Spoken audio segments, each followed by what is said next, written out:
Well, welcome one and all. It's Sunday, February 22nd, and I'm still just taking a moment to integrate the incredible solutionaries, scientists, luminaries, government officials, the incredible event that took place yesterday, produced by Greg Apodaca and Nikki and C30X up at his property in Altadena. Of course, many of you are joining us here as presenters, and we're going to make sure your voices are heard. And of course, some of you here are also participants to kind of witness this amazing, game-changing, and groundbreaking initiative of exercising community leadership and collaboration through the Soil Summit. So very briefly, I'm Michael DiMartino from Earthstock Foundation. We are committed to regenerative solutions for people and planet. And I'm really honored to be here today to help do this production and this broadcast, but also to help generate an ongoing legacy and archive of incredible educational and inspiring content about how us as community members can react to natural disasters, wildfires. And of course, I also learned the other day, this wasn't necessarily a wildfire. They call this a wildfire urban interface because there were homes and people's lives that were affected, not just the burning of a forest or of nature. So we got an incredible lineup for all of you today.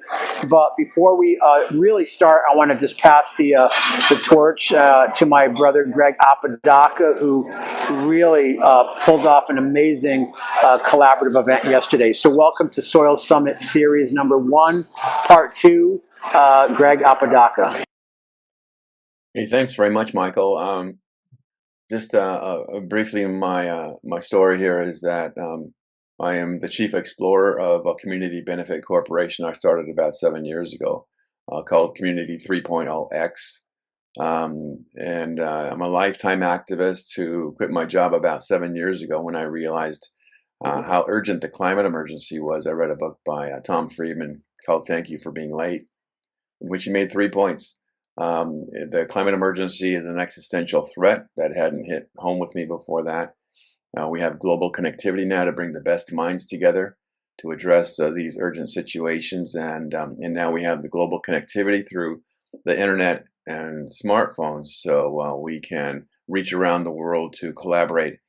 And I was not an environmentalist before that, but I became one. Sold my car and said I need to figure out what I can do, what talents I can bring to the table here to address these needs, and that was really kind of the start of my effort that didn't end yesterday, but had a big kind of a culmination and starting point on soil. And so I guess my role here at Community 3.0 is our organization is about speeding and scaling solutions. There's a great book called What If We Get It Right by Alana Johnson. I recommend everybody read that. There are amazing things going on in the climate game, and we just need to speed and scale them. So we're about doing that using exponential technologies, which is powerful, the most powerful tools ever. We've had to use AI, VR, 3D printing, lots of them in a group called the Fourth Industrial Revolution. And so we need to use those exponential technologies to offset the exponential negative impacts of climate change, right? We're not going to beat it if we don't use these technologies. So what got us here is not going to get us there. And the issues that we're addressing are huge. In order to create a better society so we don't just screw the planet up again if we happen to save it this time, I think chances are 50-50 that we can save it. Unfettered capitalism and greed have us seeking profits at the expense of people and planet. That's got to turn around. Patriarchy and keeping women under the feet of men, that's got to stop. And then human supremacy, right? We think that we're different and away from nature when we are part of nature. We need to quit that, and included in that is white supremacy that has people of color not contributing to their full potential. So we have huge challenges, and that's why we need to use these tools. A year and a few months ago, I became a fire survivor. My wife Alma and I lost our home that we thought was going to be our forever home. And quickly we're waking up in neighborhoods that weren't familiar with neighbors that we didn't know. And it's a traumatic experience.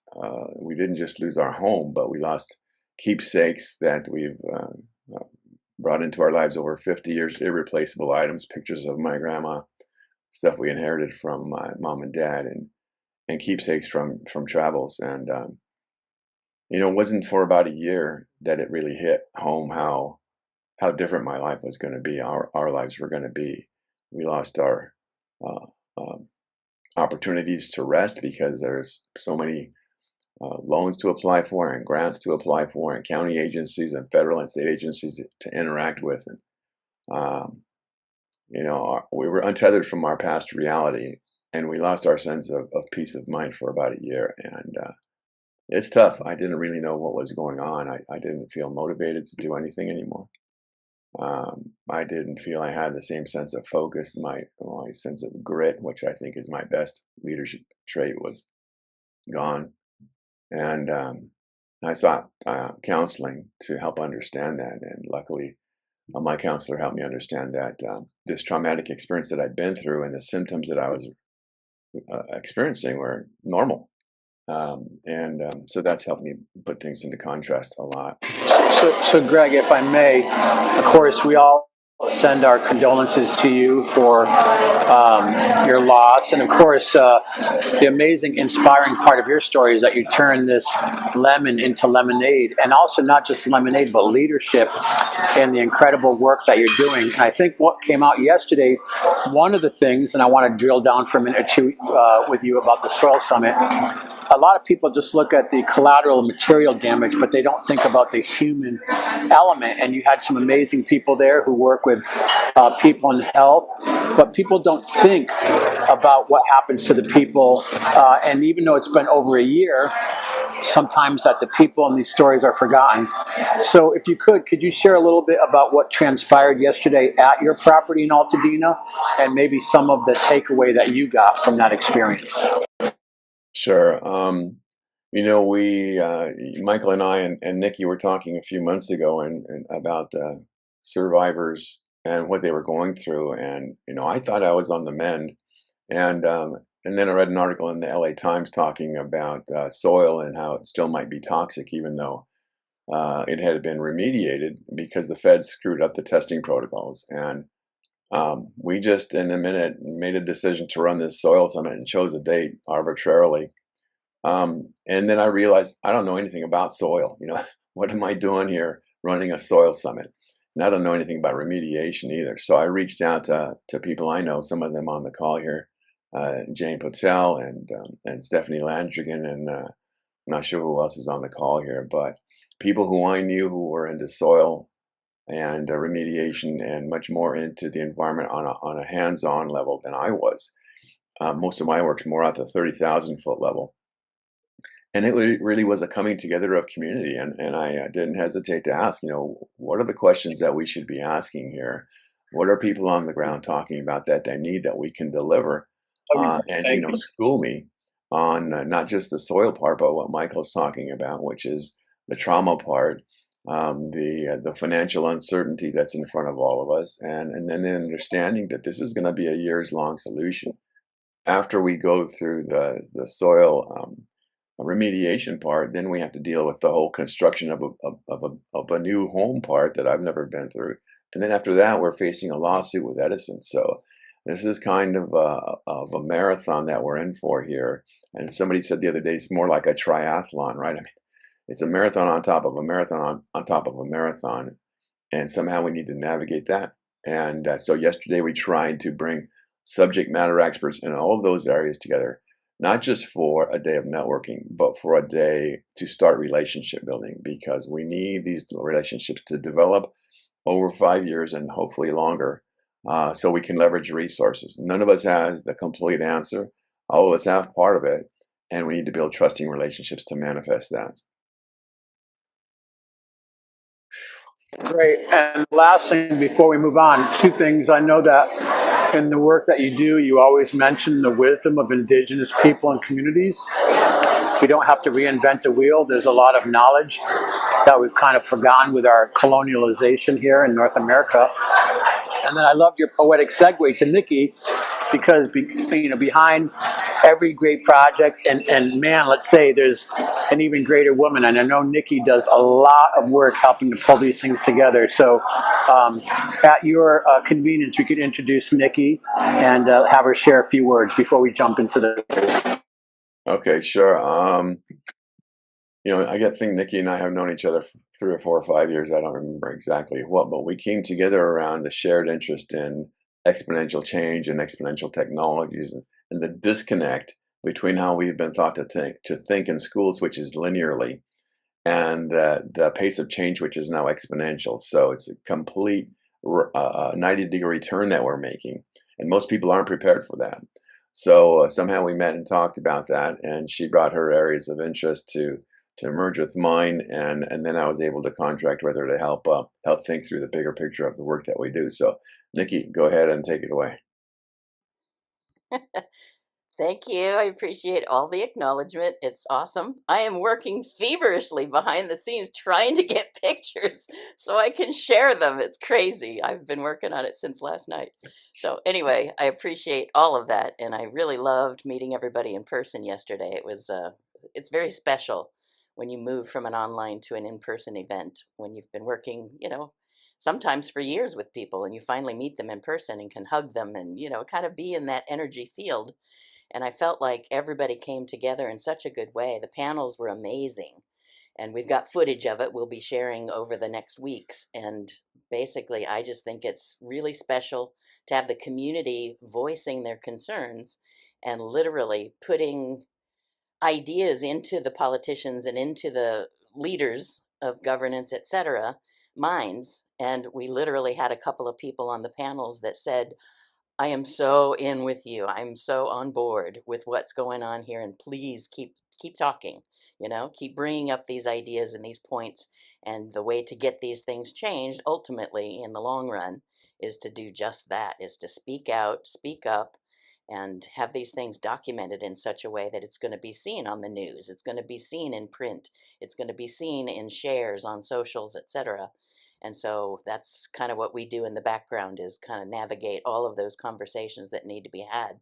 And I am just amazed at how magically these communities have come together. And I give Greg and Michael a lot of credit for having their own networks of people who just show up for them, because they have vision and they have beliefs and purpose that people just they warm to. And so that's really the whole crux of how we navigate getting these people together and to have this voice that we can now share.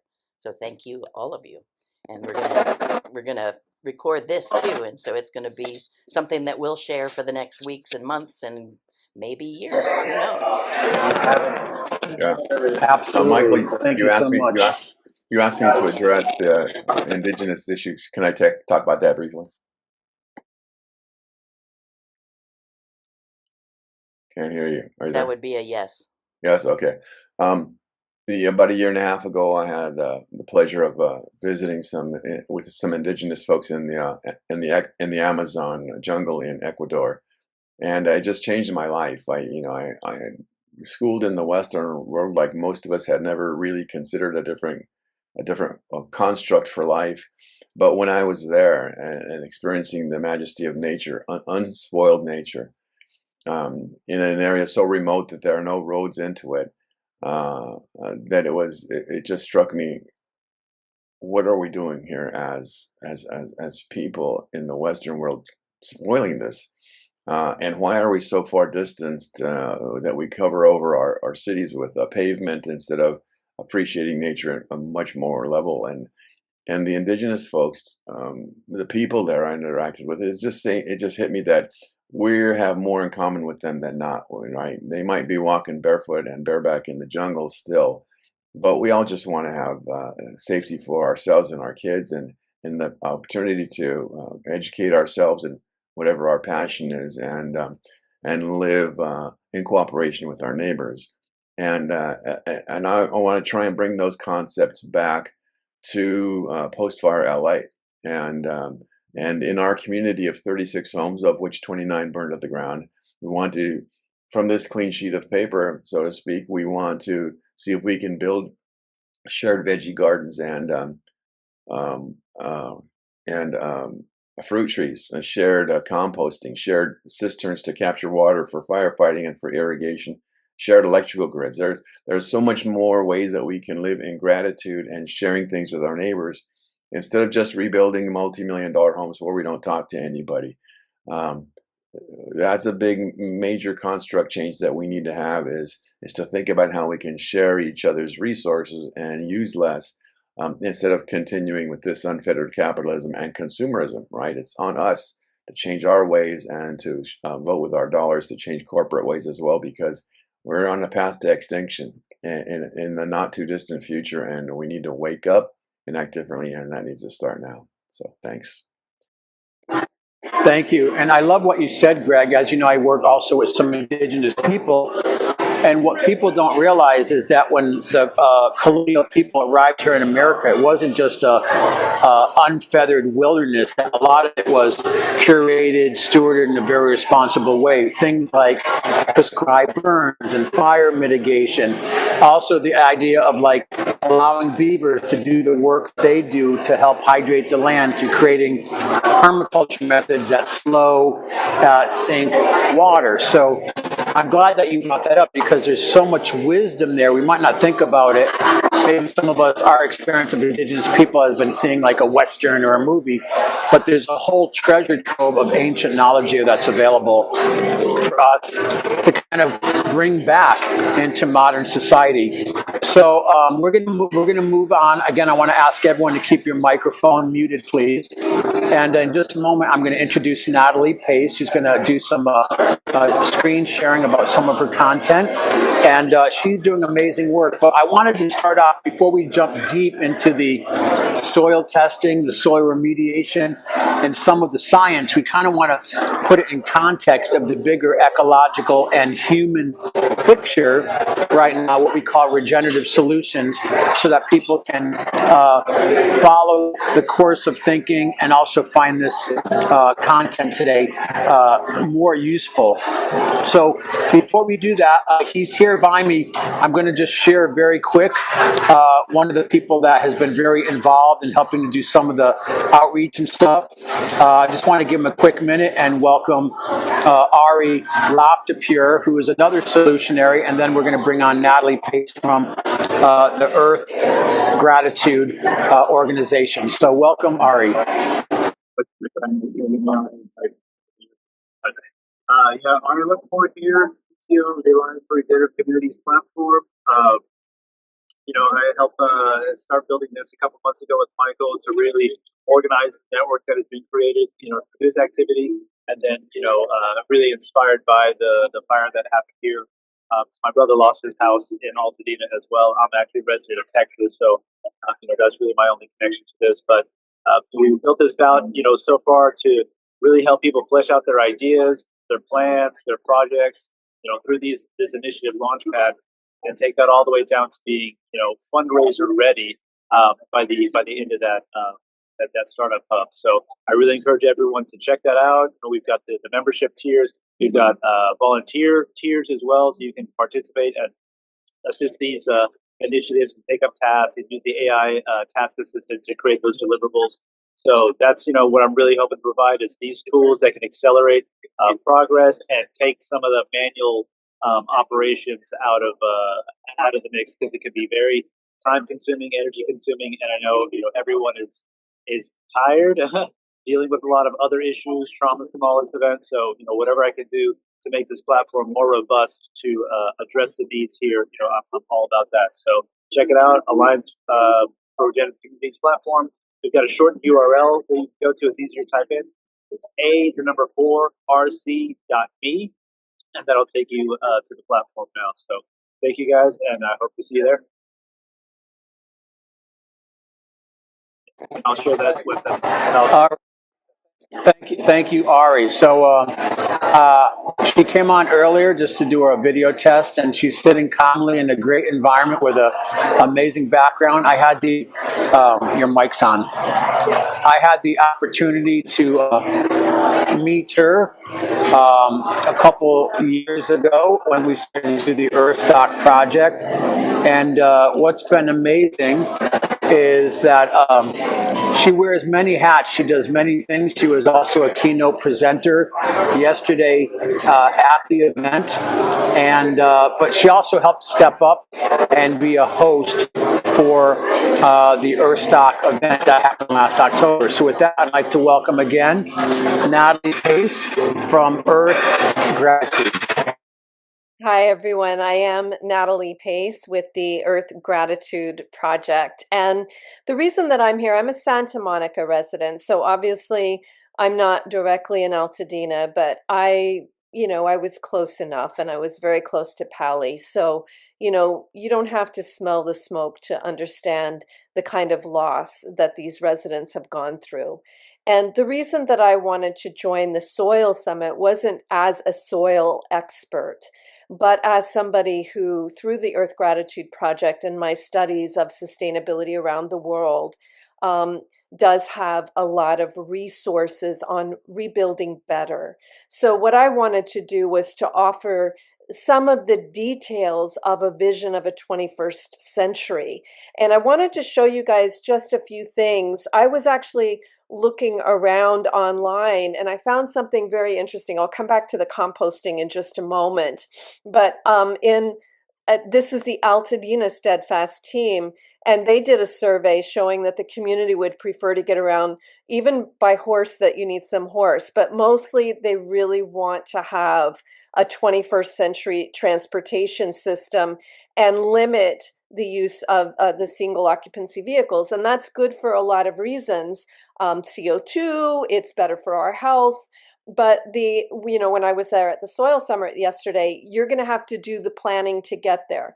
So what I'm trying to do is to help work on the leadership level with the business plan and the funding, but also on the resident level. If we all understand more about what a 21st century city looks like, then we can be the fuel that the leaders need to enact it, because they have to know that that's what we want, or that's what you want. So I wanted to take you through a little bit of information. This is my project, the Earth Gratitude Project, and my vision, which isn't my vision. Obviously, we're seeing it in your surveys, From Ashes to Eden, rebuilding a 21st century community, and not just having the existing roads and everybody existing. We talked about Greg, who is, a resident there, talking about composting, talking about fruit trees, talking about community gardens. This is all real doable. And in fact, sometimes it's going to be that the easiest solution is that the community comes together, and sometimes it's something that the municipality provides. So I just want to say that all of these are good, not just for our planet, but also for our wallet. And I'm going to show you just a few things.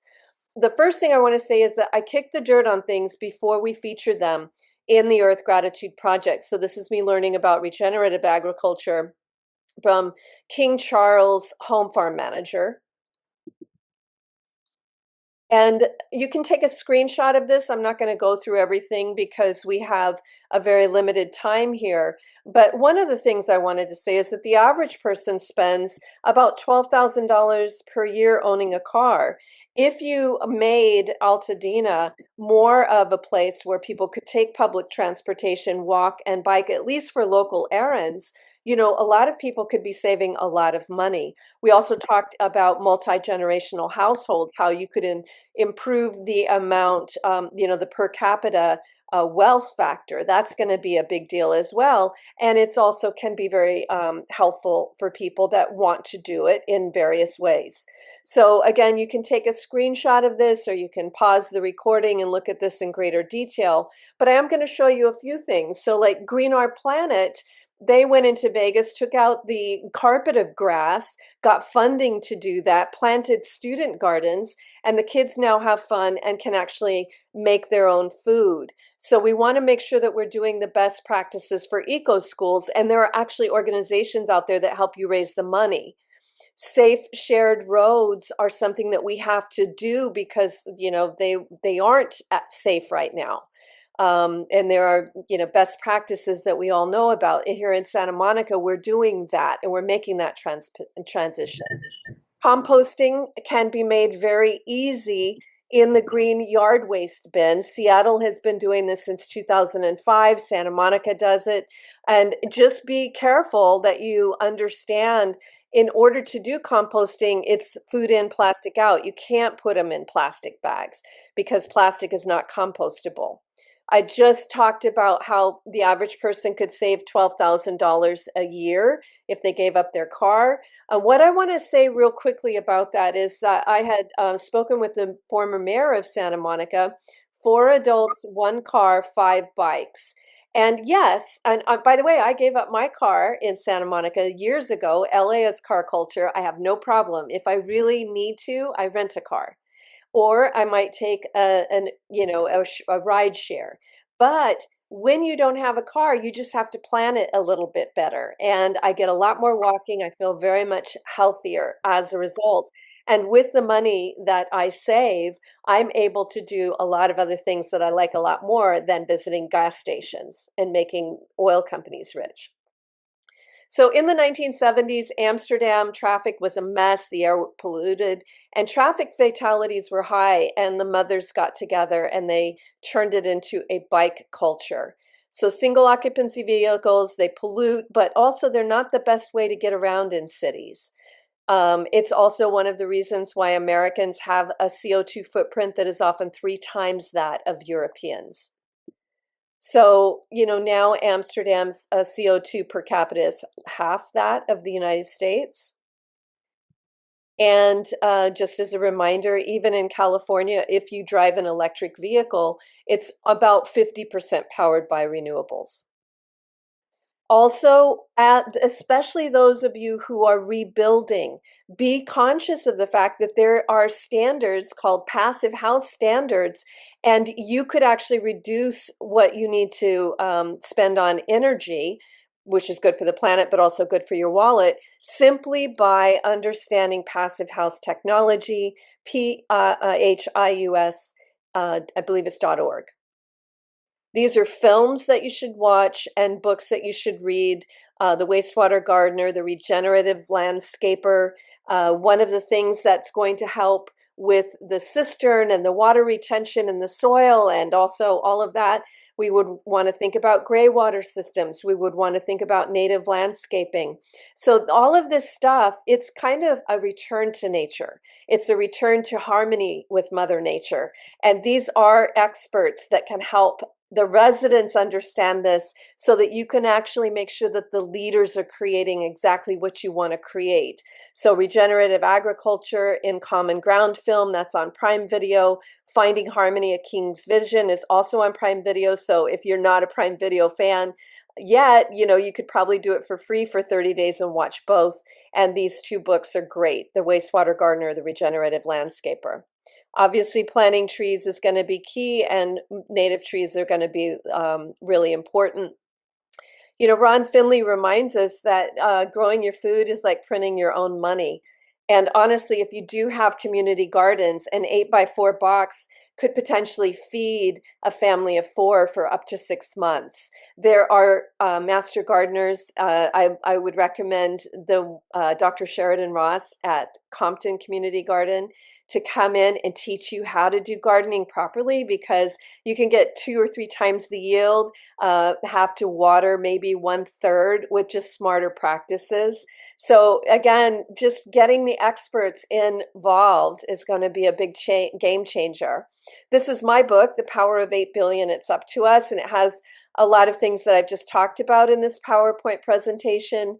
These are some of the contributors to the Earth Gratitude Project, and There is a 5-part docuseries for free at earthgratitude.org. So whether you're interested in eco schools, regenerative agriculture, everyday sustainability, animals and conservation, or even why the power of gratitude. And that is one thing that, I'm not a mental health expert, but all of us have suffered at one point or another of a challenge in our life that really stressed out our mental health. And the one thing that I can say is that, yes, we do need to live and walk through whatever crisis we're in, but it does help to have a vision of a better tomorrow that we can walk towards. So the power of gratitude can be really powerful in that regard. And we've got a lot of science behind that. There's ebooks at earthgratitude.org. I want to remind us that we are a co-creator of our world, and the sad event of what Altadena had experienced can now be the blank canvas from which to create a 21st century community that could literally be something that the rest of the world wants to come and visit, that the rest of the world would look to and say, this is what we want to create here too. And I know that we have the hearts of the world, that Altadena does have the heart of the world. I know that keeping your community in our minds, that's something I think if you have a vision and if you're working towards it and you're getting milestones, that's newsworthy. So I do think that all of this plays together because people are interested in, communities that transform and do become, the 21st century community that honestly we all know we need. And truthfully, many of us really desire. So you can reach me at Natalie Pace at earthgratitude.org. We have a community rebuilding resources list with a lot of the people that I've just mentioned here. And again, please watch the 5-part Earth Gratitude docuseries at Earth Gratitude. Amazing. Thank you. Wow. It's like drinking from a fire hose of genius. Incredible. So I think people can start to see today over the broadcast that there's a lot of people who are specialists in big picture. And excuse the pun, we're going to start to kind of drill down into on the ground response to what happened with the fires in Altadena. So, I just want to thank Natalie for showing up. She was also at the hands-on workshop yesterday at Greg Apodaca's land in Altadena. So with that, I would just want to emphasize the importance of ecological design. Natalie painted the picture of some big ideas, the ideas of agro-hoods. But again, all of this is possible in a green rebuilding process when we start with actually from the ground up or from the microbiome up. So with that, we're going to start getting into some of our scientists and specialists. You're going to learn a lot today, and you're going to make some valuable connections. People, after you present, feel free to put your website into the chat because we're trying to enhance connectivity here. But with that, I'd like to introduce from the Earth Rights Institute, and I got to meet her at the Earth Talk event back in October. I'd like to welcome Ann Goki. Oh, thank you. Good afternoon, everyone. I want to begin by first thanking Michael DiMartino, Gray Apodaca, Nikki, and all the others for putting together this important summit. I'm truly honored to be part of this conversation. I describe myself as an elder, an ecofeminist, a political peace and community activist. So I do have this nonprofit called Earth Rights Institute that is also one of the co-hosts of this LA Wildfire Soil Summit. And I'm sorry I missed yesterday. It was a private thing I had to do, but I'm so glad and pleased that it happened and it was successful. Over the years, I've learned that real change happens when communities come together to bring innovative solutions to the crisis we all face today. My understanding of soil began way back in the 80s, 1980s, at a time when I was living in Pennsylvania and I got involved with my community to stop a toxic waste site from being placed near our homes and farm. Fortunately, we were successful. We discovered that toxic chemicals don't stay where they're buried. They move through the soil, into groundwater, into streams, and eventually into the entire watershed. This means the contamination doesn't stay in one place, but travels through the ecosystems, through the food, through water, and ultimately into our bodies. That experience shaped my life's work, both as an environmentalist and as an ecofeminist. I came to understand something really fundamental, and that is the health of the earth and the health of our communities are inseparable. I saw the connection of how the same systems that treat land as expendable often treat people the same way. So, soil is not just an environmental issue, it's a public health issue, it's a justice issue, and it is a care issue.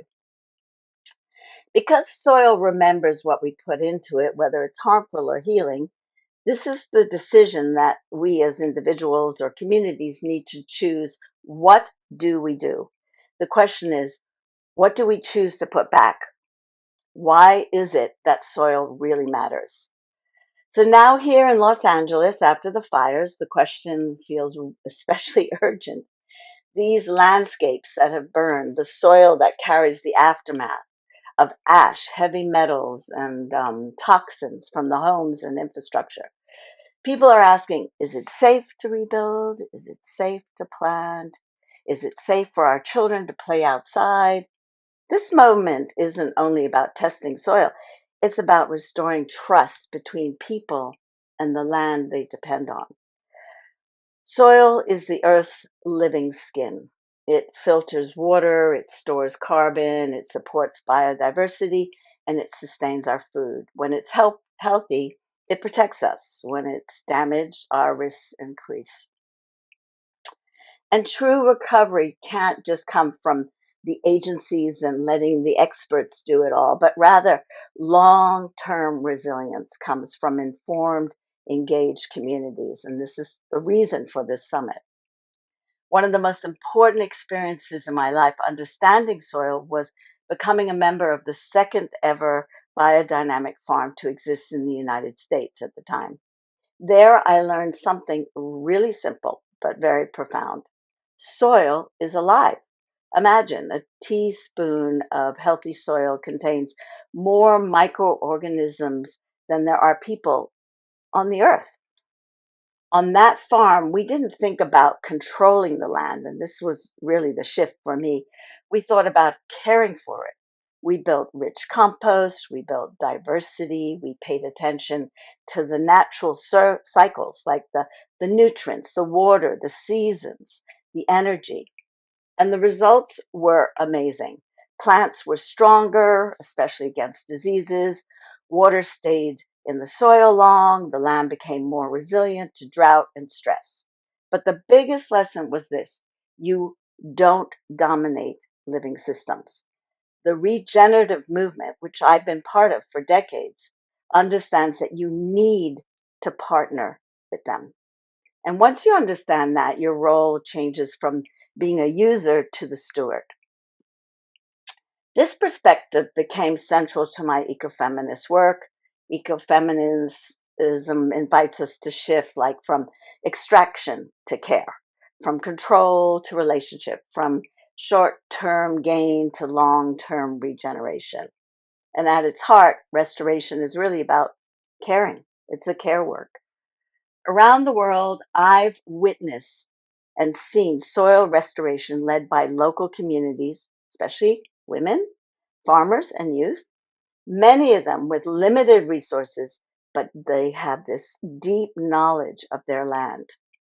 They understand something essential. Healthy soil means healthy families. Healthy soil means food security. Healthy soil means climate resilience. I invite us all to see soil not as a commodity, but as a living system we are in relationship with and responsible to. So the question becomes, what is our role? Yes, government must provide testing standards and resources. Yes, scientists and remediation experts are essential. But the long-term soil health depends on community action. And it begins exactly where we are today, learning connecting and showing up. This is what this summit is all about. Residents understanding their soil. The reality is that low-income communities and communities of color often face the highest levels of contamination and the fewest resources for recovery. And I've seen this over and over again. That's why soil work is not just for making a healthy environment, but it's equity work. Soil justice is environmental justice. The good news is that soil regeneration is one of the most accessible solutions we have. Each of us can test our soil, add compost and organic matter, reduce chemical use, support local composting programs, plant native species or cover crops, join or start a community garden, advocate for clean soil policies, just as we heard in the talk before me by Natalie Pace. These may seem like small actions, but soil is built through small actions, repeated over time.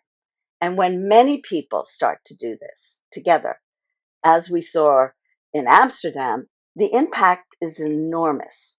In my international work, I've seen communities restore degraded land and rebuild fertility using regenerative practices. In fact, I'll soon be traveling in the next 4 days to Senegal to visit my partners who are working with a network of more than 100 eco-villages that are successfully restoring their lands from being the most devastated region in the world due to climate change. What they are doing is absolutely amazing. Through regenerative systems, they are bringing back the forest, clean water, insects, wildlife, birds, and of course, a healthy means of living for them. And included also in this whole context, they are building a peace forest on the borders with Mauritania and Mali. I am setting up a global regenerative immersion program for people to directly engage in this initiatives and others similar all over the world. We need to collectively collaborate and know of each other and learn from each other. Something, I call it like a regenerative Peace Corps for people to partake in this global exchange. When people reconnect with the land beneath them, they don't just restore ecosystems. They restore dignity, they restore agency, and they restore hope. And hope is exactly what post-disaster recovery needs. When you build soil, you build life. When you build life, you build resilience. And when communities come together to care for the ground beneath them, they are not just restoring land, they are restoring their future. The recovery of Los Angeles will happen not only in buildings and infrastructure, but has to happen beneath our feet because soil holds memory, but it also holds possibility. So let's turn this moment of disruption into a moment of regeneration. Use that. That is the way. Thank you so much. And I'm so glad to be here. Thank you. Amazing. Thank you so much, Anne. And again, from Earth Rights Institute and your decades of incredible work. So again, I want to welcome, we have about 40 people on the Zoom right now. And again, this will be archived for later broadcast and to share because we're going to start, again, getting more and more focused on the soil testing, the soil remediation.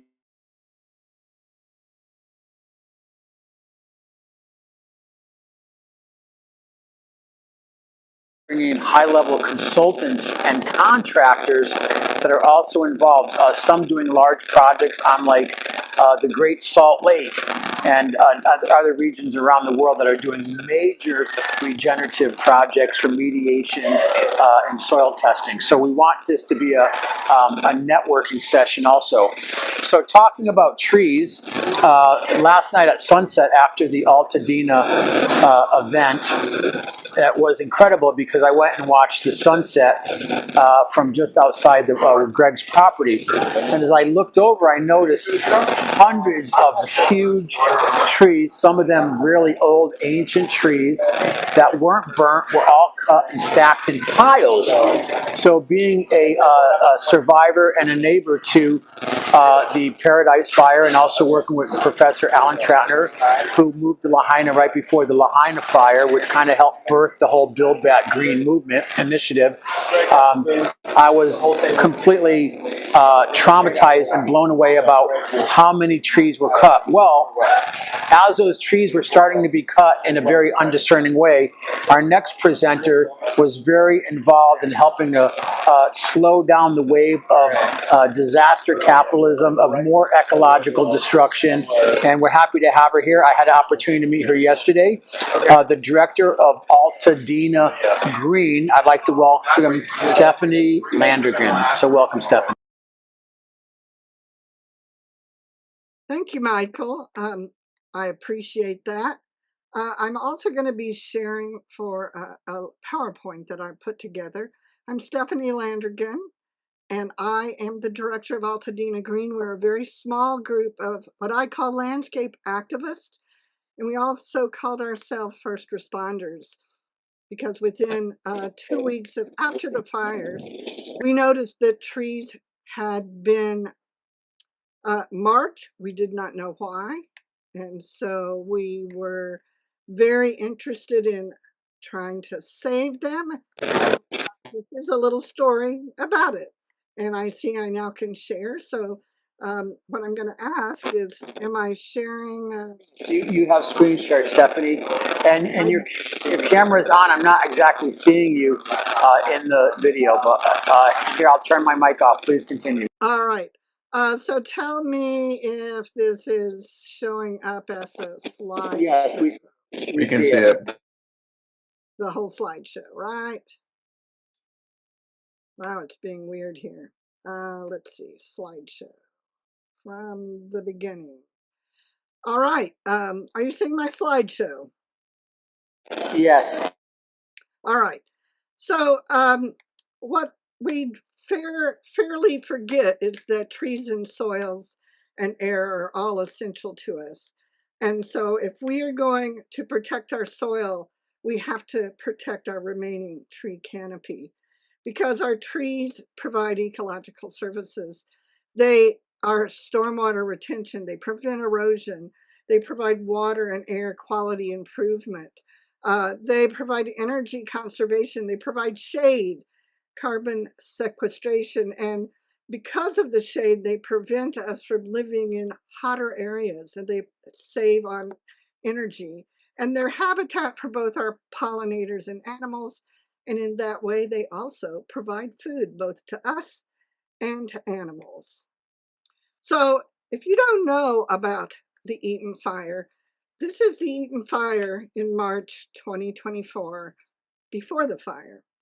And this is in April 2025, after the fire. And what you see are that the trees, many of these trees survived.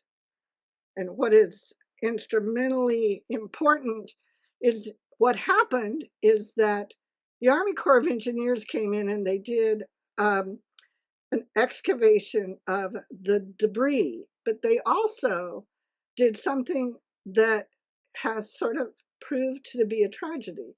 They removed the topsoil and they removed trees based upon the fact that they called them a hazard. So what used to be a massive tree area, and many of these trees in the other photo that you saw were still surviving, especially up in this area here, these trees are predominantly removed by the Army Corps of Engineers. In that process, we stepped forward and said, wait, what are you using to designate these trees so that they are gone? And we ended up working closely with the Army Corps and with the county to get the very first tree waiver ever issued after a fire, so that if you wanted to keep that last remaining living thing on your property, which was a tree that served as shade for a wedding or a swing for your child, you could keep it, because trees are part of our mental health. So what did we do first? What can you do to protect and care? Well, first of all, we wanted to protect the critical root zone soil and water and mulch. Amigos de los Rios came across some funding, and before they had funding, they were out there watering these trees during the summer. They were instrumental in keeping our green canopy around. And what else are the problems? Trees are damaged in many ways, and the Army Corps did a lot of things that were not what we would consider best practices. But the next thing we have to remember is when we start construction, these are areas we have to pay attention to, because we have physical injuries that are going to be done during the movement of large equipment. There's going to be root damage because they're going to make grade changes. These are all injuries to our trees. Compaction. Trees, I'm going to show you on the next slide, their upper area of the soil is where the majority of their root system is. We do not want storage under trees. You're changing their grade. The tree protected zone here, the critical zone, is about 5 feet outside of the drip line of a tree's canopy.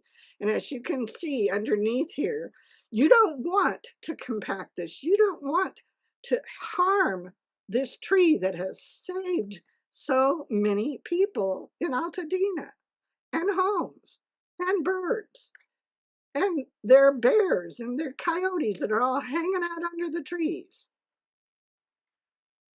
So what can we do to protect and care for the trees that we have saved? Because it's really important that we protect the root zone. Now that we know construction is coming, we have to work with contractors and architects and landscape architects to have plans that say, put a fence here. We also need to consider having bonds, surety bonds, that if a contractor harms a tree, they are harming something that is a valuable contributor to the value of your future home. And we have to consider them as part of our living return to recovery. So here are some of the things we need to do. I hope that you understand that whenever you build something, you have specifications and then you have plans, and the specifications are the hammer that make contractors do the right thing. And so providing a performance bond for keeping trees is almost essential. Fencing your tree zone, installing signs that clearly state, this is a tree zone, do not enter. You want to have a soil protection zone clause, because if they have to get close to a tree, you need to tell them how to do it so the tree has the best chance of recovering. And lastly, you are going to have soil remediation experts tell you that you want to cover your soil with mulch to keep it from dispersing further toxins. And that needs to be in your clause too, to cover the site with mulch to the recommended depth per the soil remediation specialist before construction, because the minute you get on there, it is going to be redispersed, all of the toxins. So many trees saved homes in the Eaton fire. This is Christmas Tree Lane right over here. And you'll see on the side that is the west side, we have lost homes. But on the right side, this double alley of 100-year-old deodar cedars protected this section of homes. The library was fully intact because of these trees. They were ember catchers. This was a 100-mile-an-hour fire. It was an urban conflagration, because a wildfire is fire that goes from crown to crown, and this fire went from structure to structure. So if we use nature to help us with urban barriers and ember catchers, this is another area in Altadena, Holliston, that was protected by massive tree plantings. And the trees are there in many of the homes, but even in smaller areas, the trees have not been able to do the duty. It's massive trees. So for all the trees that saved our homes, it is our moral and ethical duty to help keep Altadena cool, to keep it green, to save our wildlife, our oxygen, and our heat island, mitigating it by protecting and caring for our trees. That has been the purpose of Altadena Green. We're a very small 501c3, that we are working very hard to work and assess trees for their health with all of the residents who are there. And thank you for letting me talk about what we do and how important the trees are to the future of the rebuilding and the resiliency of this community that is so amazing. Thank you. Great, truly inspiring. Thank you so much, Stephanie. I'm not sure if other people see, I still see Ann Goki's. I see Ann too. Yeah, I don't know why her picture's still on the screen. I changed my settings. Maybe Ann has to hang up and come back in just for the production. I can do a little bit editing later, but okay. And I see Natalie too. So here with us. Zoom has its own idea right now. So, okay. Okay, we'll just continue on. Okay.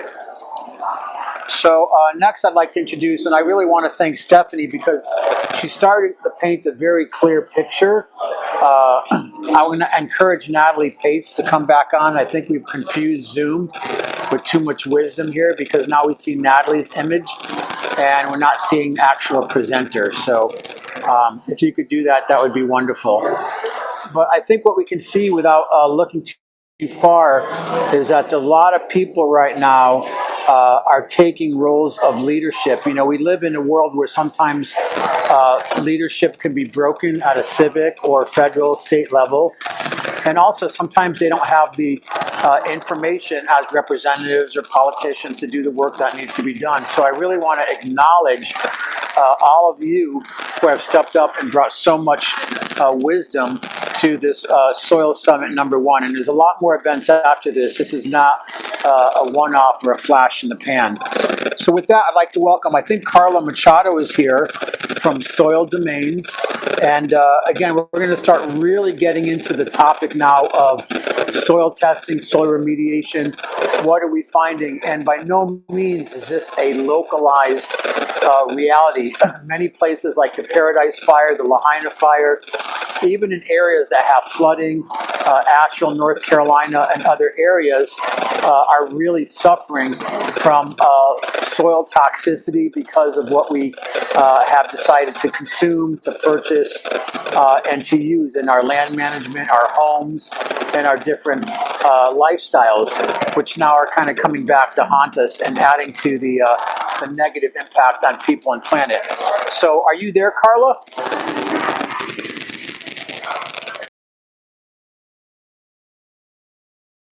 Okay, I'm going to skip over a person or two, and we're going to go to Christine Hinkle. Again, I got to meet Christine Hinkle a while back. She is brilliant in the work that she's doing. She has a legacy of work going all the way back to the Rose Bowl and her work, and of course was one of the people that has been on the ground bringing positive solutions for the land there post the Altadena, the Eaton fire. So welcome, Christine Hinkle.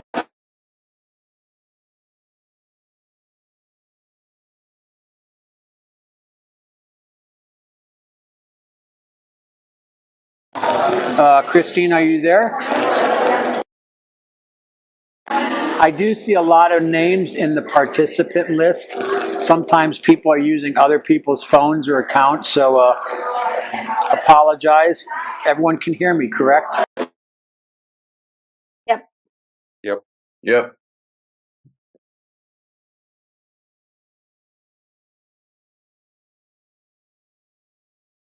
Okay, maybe Christine is out making a compost pile somewhere. I'm going to see is Jericho Lambert here, who also has worked on soil testing and written a book with his partner and is doing incredible work to help clean up schools. Are you here, Jericho? Yeah, I'm here. Okay, if you could please come on camera. And I'm going to ask you, it's horrible lighting. I can edit this out, but you have to have better front lighting. And yeah, you have a light right behind your head, and I can't see anything except a very milky image.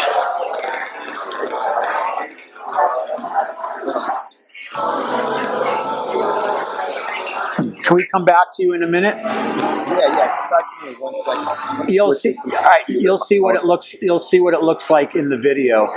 Okay, yeah. Let me switch to my computer. Give me a second. Okay, thank you. Is Steve here? Is Steve Quo here? I am. Okay, I'm going to switch over to Steve. He is an amazing solutionary and luminary. He works with regenerative systems and does a lot of work about turning transformation of trash into treasures and other things. We'll come back with our other folks. I will message them right now because it's a busy world and people sometimes forget or they might be having a technical issue. But I'd like to welcome, if you could come on camera, and I hope I'm pronouncing the last name right, Steve Quo. That's Co. Welcome. Thank you. Hi, everybody. I'll start with a little introduction. Hello, my name is Steve. I'm originally from San Francisco in Silicon Valley. Right now, since the pandemic, I've moved to Las Vegas, but I have a background in electrical engineering, computer science from UC Berkeley. And I've been an entrepreneur in Silicon Valley for most of my life, doing lots of different things, from legal services and most recently in 2015, I had co-founded an AI startup. During the pandemic, around 2023-ish, I got introduced to this company out of South Africa. The company's name is called Phambili, Phambili. And I was at a conference where their I guess it's their head business development guy came up after me, and we are just sharing the things we were up to. I was sharing about a AI project I was working on, and this guy comes in after me and he says, "Hey, so you guys all remember that movie Back to the Future where the DeLorean comes flying in and then the doctor puts in like a banana peel into the car and it has enough power to fly off? Well, we have that." And I found that really funny, so I raised my hand and said, "You have the time machine part or the power part?" And he says, "No, we have the power part. We have a machine that takes trash and turns it into commodities, and some of these commodities could be used for energy." And I said, "Well, that's really interesting. That could be something that's kind of life-changing." And I began to do due diligence on them for about a year and a half now. And now I am in the business of trying to import their machine from South Africa to the US because it does some incredible things. So I'm going to show you a little slide that I drew up here. Uh-oh, I can't. Sharing's not turned on. All right. I'm making you the host right now. Okay.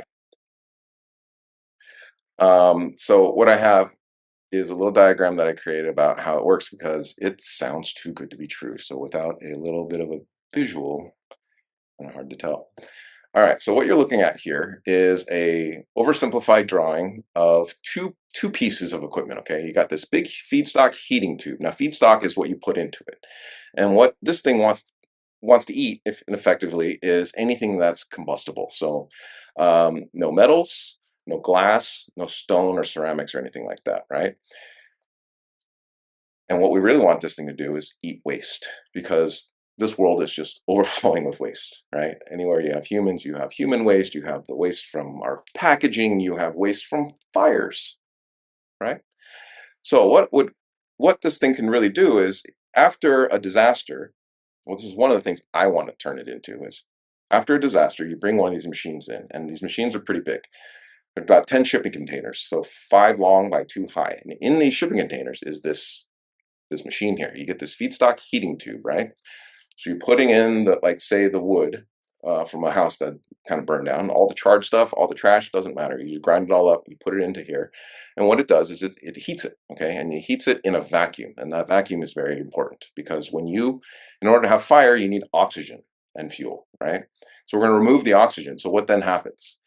As it goes through this tube and it gets hotter and hotter and hotter through this tube, and actually there's multiple tubes, oils from the material start vaporizing, right? It turns into a vapor. So it's kind of like when you're cooking. If you have different cooking oils, like an olive oil will vaporize or burn at a different temperature than, say, sesame oil, okay? That's just the nature of oil. So same thing's happening in this particular matter, in the wood, if you will. There's different kinds of chemicals and liquids and oils in there, and they're all going to vaporize at different temperatures. So what this machine does is basically it heats it to all the different temperatures, and when these things vaporize, it captures them in these vertical tubes, these cooling systems. What happens when you cool a vapor? It condenses back into a liquid again. So you know that that stuff that sits on the top of your cooking hood. If you use the fan, it gets all greasy and sticky. Well, imagine you could collect all that grease. Okay, and then now what the other side, what this thing what this thing creates, it breaks it down into a solid, a liquid, and a gas, or multiple solids, liquids, and gases, right? So the gases that come off are things like methane, or things that are combustible. Okay, so you can capture all that gas and you can put it into a turbine, and just like a natural gas turbine, and create electricity with it. The the liquids that it comes out with, a lot of that liquid, a lot of that oils can be turned into diesel fuel. The super thick tarry stuff can use to pave streets. And there's also stuff that's kind of water-based, and that's going to be a bunch of nutrient stuff. And their first version of this, or the fourth version of this machine, had all these chemicals into this thing called wood vinegar. Now, wood vinegar has tons and tons of it in industrial uses. And turns out when you distill wood vinegar, you get things like acetic acid, you get things like furfural, and all these other chemicals that go into all the different things that we use in life, except they all came from trees, not petroleum. That's kind of game changing, right? That's what I saw, and that's why I wanted to get involved in all of this. Turns out when you sell all those chemicals, if you are in a place where you can sell all those chemicals, this whole system is very profitable. That's been missing from a lot of green solutions in the world, is that because they require a lot of subsidy. I need support from this and this and this company, or I need carbon credits in order to make this work so I can pay my staff so they can pay their rent. Well, these machines, they make enough money by themselves without any assistance from the government or any donations from any nonprofits. So that's another huge game changer. So what I want to do is bring these machines into the US. And right now we're looking at, there's some field trials going on. What we're trying to do is put these things in front of landfills. So you can imagine a garbage truck comes in, dumps out all the trash out of the truck. It goes onto a bunch of conveyor belts, and there's these trash sorting systems that I've found out of Turkey.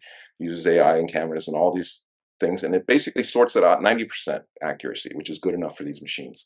And then each sorted stream of waste now can go through these machines, and maybe someday we don't even need landfills anymore. Wouldn't that be cool, huh? The final bit here, which is very relevant to this conversation, is that it can be used to clean dirt. Okay, it can be used to clean tailings from mines, right? So coal mines, you get all this stuff that's coal, and you get all this stuff that's not coal, and all the stuff that's not coal sits either in a landfill or in a waste pile off to the side, polluting the environment. And that waste pile is kind of like what happens after a fire, and the fire department comes in and sprays all their foams and everything, puts all that fire down. Now you have this soupy mess of yuck. And that's what's getting bulldozed into the ground, which we don't want to do. We want to put all that stuff through this machine. And what we can do is we can recover all those chemicals, pull all that stuff out of the dirt. And what you end up with solid-wise out of this machine, right? Everything comes out with a gas, a liquid, and a solid. The solids are biochar. And I think there's going to be other people here talking about biochar. But biochar is basically, just think of it as high purity carbon. It's that stuff in your water filter that when you pull it out, the water filter's draining water. That stuff inside that filter is basically what this machine puts out. And on the scale of 10 tons a day, one machine eats 36 tons of feedstock a day. So let's ground this into something useful here. If we wanted to remediate soil on a half-acre plot of land, okay, on a house, right? There was a house standing here, and now it's just a burned down mess. If we could take a bulldozer and just kind of scrape off the top foot of soil from that whole lot, grind it all up and put it through this machine, in about 3 weeks, we'll process all of that soil, have it sent to the lab to make sure that it's still it's clean, and it can be put right back into that lot, and you can grow crops in it, you can grow grass on it, and it's totally safe again. That's the vision. We are about 6 months to 9 months to getting one of these machines into the States. There's actually lots of negotiations right now going on. There's lots of trials. There's one in Hesperia. There's a landfill out in Hesperia that we want to try to put this into.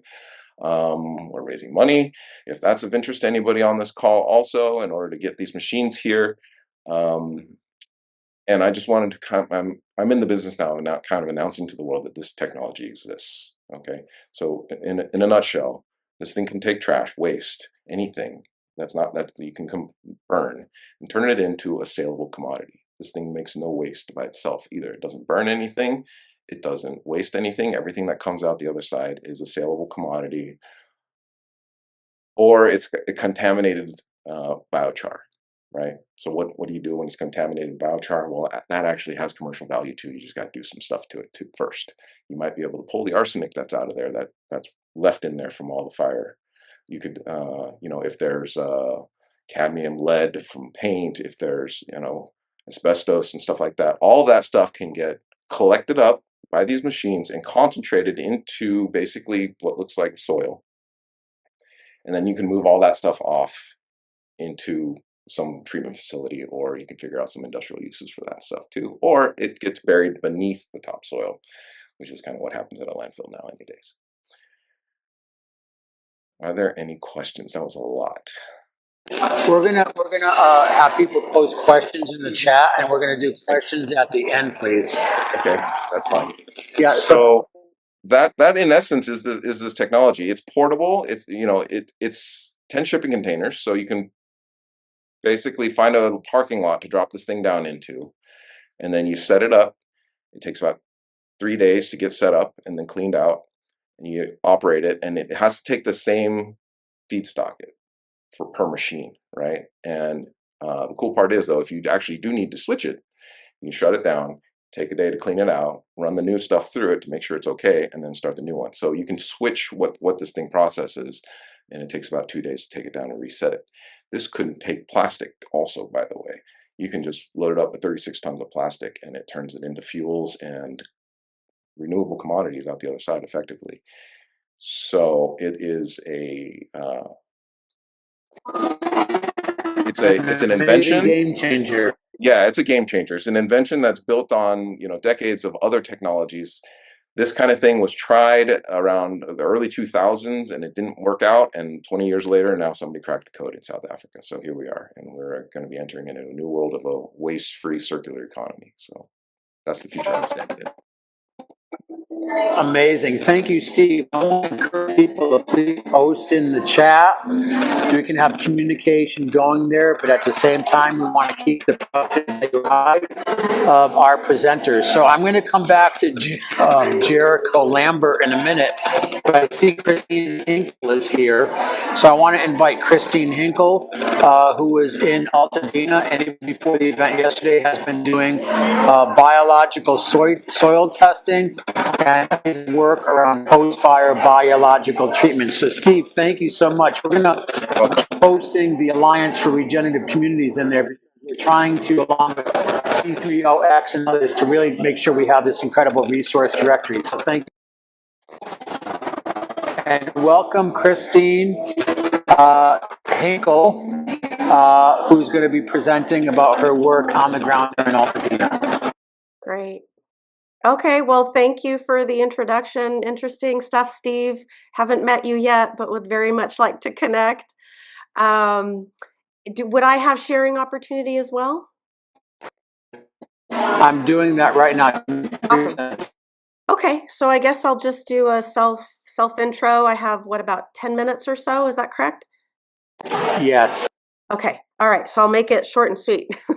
My name's Christine Hinkle. I'm the founder and principal consultant at 301 Organics, previously known as Waste Less Living for some of the participants on the call. I'm an environmental scientist, analyst, and a planner for over 20 years now. Turned eco soils entrepreneur and master soil steward since the fires. But prior to the Eaton fire and LA Palisades fire, I was deeply entrenched in the organics recovery, organics management, composting, and sustainable landscape world and space. I guess I'm probably most known for my tenure, or 8 years at least, with the Rose Bowl Stadium in Pasadena, heading up their organics recovery, their food waste recovery, green waste management diversion program, and setting up their very own composting operation to produce their very own soil amendment, which everyone knows me. as a champion for compost as an alternative chemical fertilizer alternative. That is what we were on a trajectory with the Rose Bowl Stadium to get them to transition away from using high intense inorganic soil inputs, soluble fertilizers on both their field, their athletic field, their rose gardens, the landscaping around the concourse, as well as the soccer fields and the 190-acre golf course that was right next door. Also part of the footprint and campus that we were responsible for helping get compliant with SB 1383, which was the law that was passed in 2016, believe it or not, now 10 years ago, in an attempt to keep organics, food waste, and green waste out of the landfill because of its impact on greenhouse gas emissions coming out of landfills in the form of methane. So 8 years at the Rose Bowl Stadium, we had the privilege and honor of conducting numerous trials of the compost we were making, producing various supplemental products out of it, like the compost extracts, compost teas, and applying that on various landscaped areas around the campus to demonstrate and give the superintendents over at the golf course and at the Rose Bowl Stadium the assurance that taking a biological approach to soils management and landscape management was the way to go on account of needing to manage and better drill down on the cost effectiveness of their current practices and the way that they were managing their resources. Now, my background is in forestry. I have a Master of Science in Forestry, very soils heavy related, but also an emphasis on international resource conservation and resource management. And despite the international side of that study, resources, natural resources are natural resources, whether it's water, air, and increasingly, thankfully, now people are paying more attention to soils as a resource that we need to protect because we are just decimating it both in our urban sector as well as in the agricultural sector with our reliance on these artificial and chemically heavy inputs. So with that said, after all the trials that we were doing and showing great promise with our results of the compost we were making from all the food scraps and green waste, we were recovering from the stadium at these large events. And then also trialing various different types of machinery that purported to be composting machines or food waste processing machines, and seeing what we can get out of them if they were indeed comparable to the biologically diverse compost that we were already making on a commercial scale at the stadium itself. So we had our foot and hand in both worlds, both the mechanical processing of organics and then the more natural nature's way approach using soil microbes and biology to actually do the job that they were intended to do, right? Rather than having the materials be heated up and then to a point where those microbes were getting killed off. Because those machines can really get to very, very high temperatures and kill off a lot of the beneficial microbes that are really responsible for transforming this material into a soil, an actual soil amendment that both comprises the living and the non-living portion of the ground to be suitable for planting of not just your permanent landscaping, but also for treating contaminated soils. So when COVID hit, we had to pivot and we dove deep into the testing and trials space and the machinery testing. And then when the fires hit, we had to pivot 100% and provide this level of knowledge and data and information and provide the services to the community where the need was so very, very great. Um, so all the trials we did, all the techniques and the processes that came out of the Rose Bowl Stadium, we are applying, to Altadena. And the reason why I'm 100% committed to Altadena is because it is my hometown. It is where I was born and raised. I boarded my horse up in Altadena for 15 years. I raised my kids in Altadena. This is personal and professional, a decision I made, to stick with it and then just be of service however I could, to keep the costs down, to keep the technology at the forefront of people's mind, which in my book is a very low tech technology. You can't beat nature. You really can't. We have to live in harmony and in balance with the soldiers in the ground, I've been calling them. And so few of us know or even have this understanding about the soil ecosystem. In academia, it's referred to as soil biodiversity. My training, specific training, comes from the Soil Food Web School and Dr. Elaine Ingham, who just recently passed. But they're one and the same. Soil biodiversity is the same as soil food web. And those principles are the basis for our technology and what we are leaning on very, very heavily in the work that we do in the Eaton Fire Zone. We're not exclusive to the to Altadena, but that's where the greatest need is, in my opinion, just because of the diversity of demographics involved.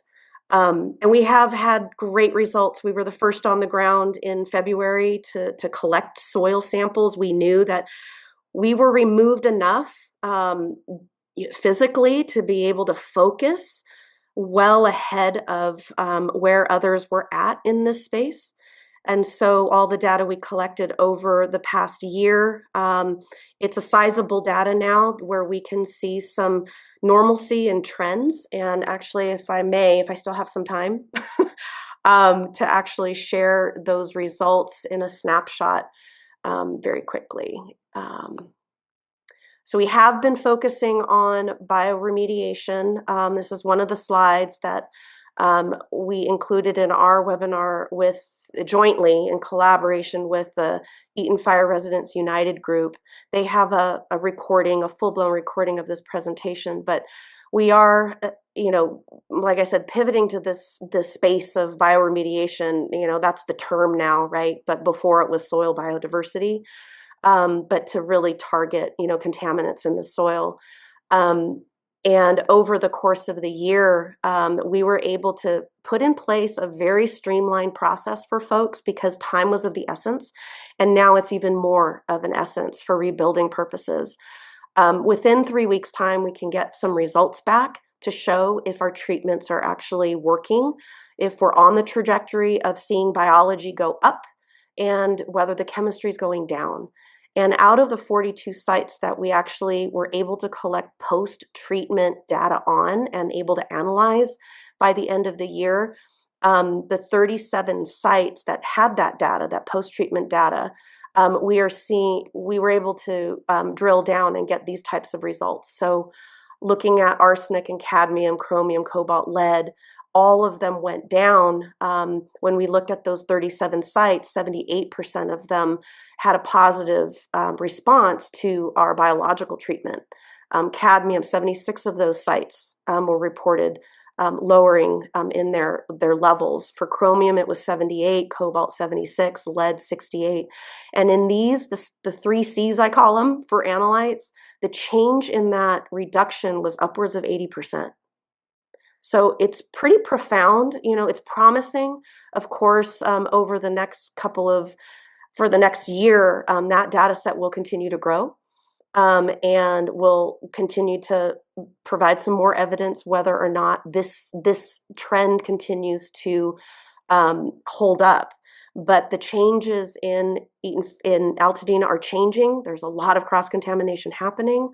But if I want to talk about the biology, this 67% that we saw over here, right? This 68, 67, I was conservative. That should be 67. As these contaminants went down, we were also seeing the trend of the microbes going up. They were populating. They were establishing themselves. So it was a very exciting thing to report on at the end of the year. This report is published on the county public health fire dashboard, so you can read much if you're a technical person that likes the narrative and the backstory and the history and even more numbers. Then go to that report, or you can go to our website and you could download the report. It's right on the front page of the website. And I'll stop there. Great, thank you so much. And now I know who Chin was on the thread. A lot of the names I'm seeing again in the participants aren't the names I know folks by. But Christine Lenches-Inkle, thank you so much for the incredible work that you're doing again with biological soil testing and biological post-fire treatments. So we're going to go on to EFRU here in just a minute with Jane Lawton-Potel from the Eaton Fire Residents United, because both of you, again, you've taken your background, your passion, and are applying it to this situation that's still playing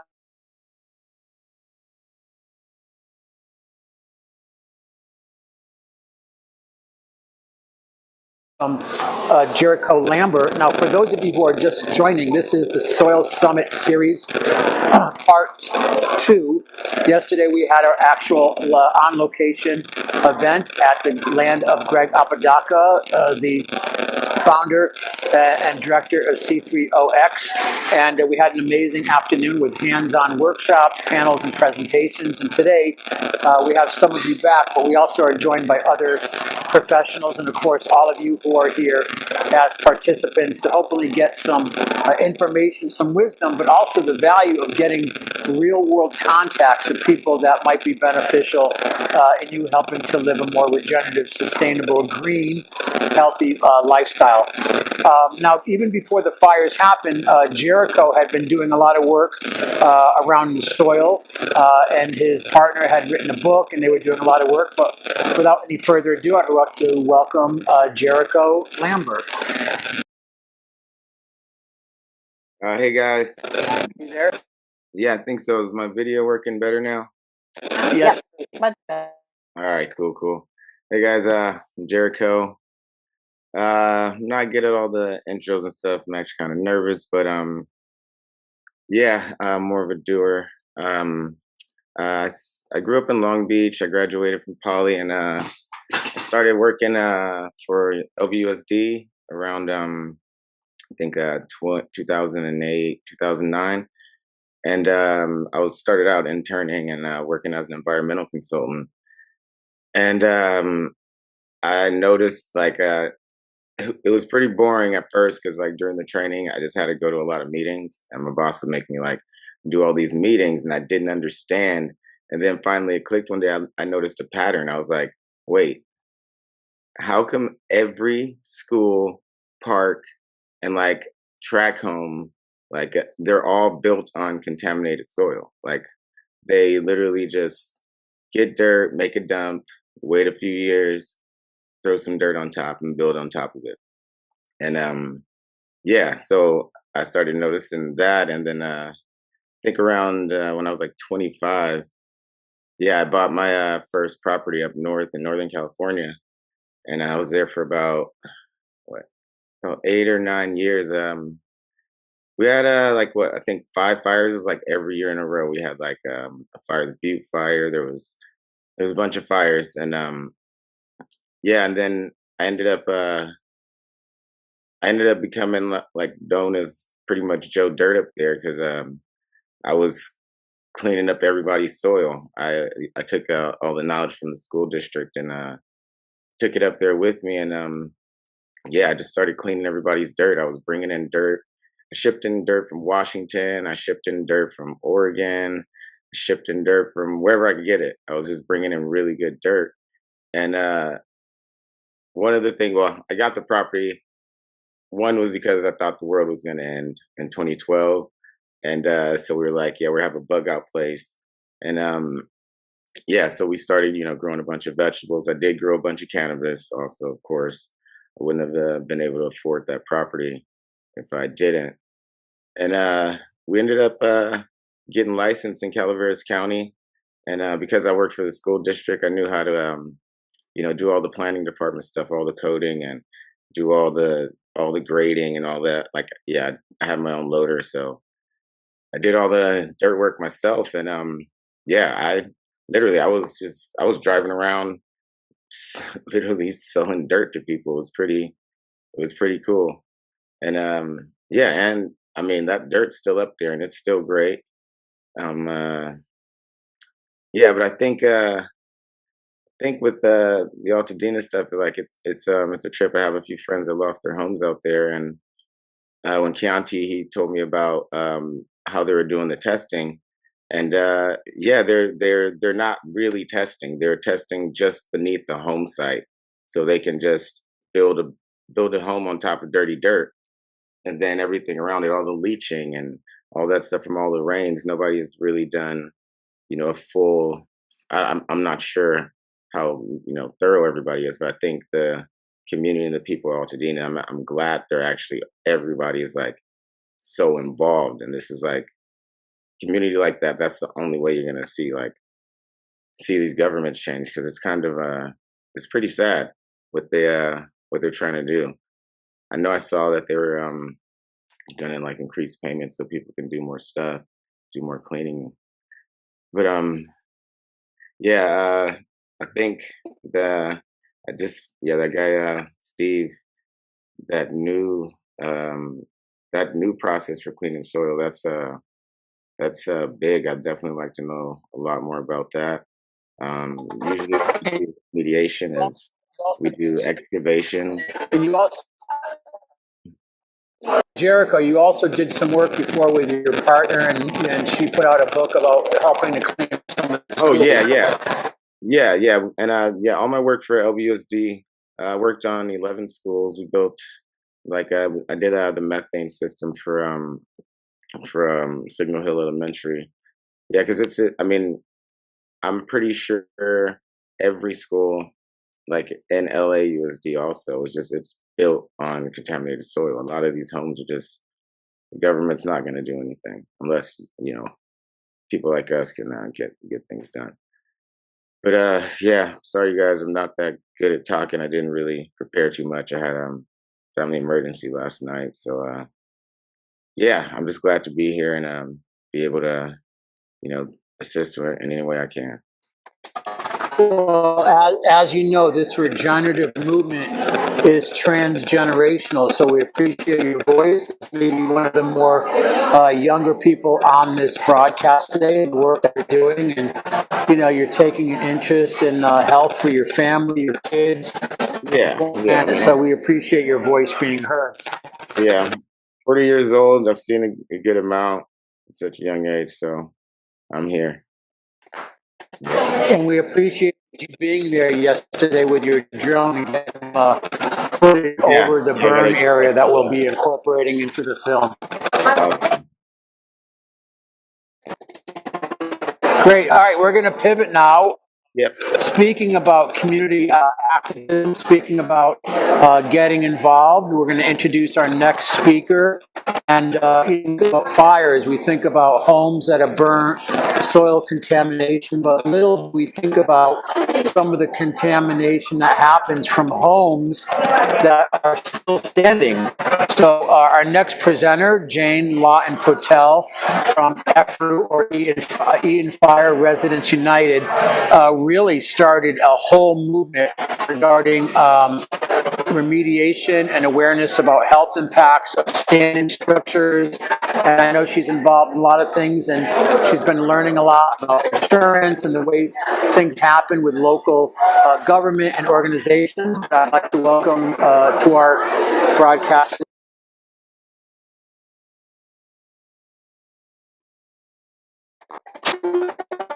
Are you there, Jane? Yeah, but I'm losing you, Michael. So I'll just go ahead and segue in. It's all Okay, great. You all can hear me all right? We can hear you, Jane. Yes. Okay, great. Great. Thank you so much for having me here today to speak, Michael. I really appreciate it. EFRU stands for Eaton Fire Residents United, and we always want to embrace every opportunity we can to interface with the public and let you all know about what our organization does and how we hope to continue helping our community recover from the Eaton fire. With that, Michael, I'd like to be able to share my slides.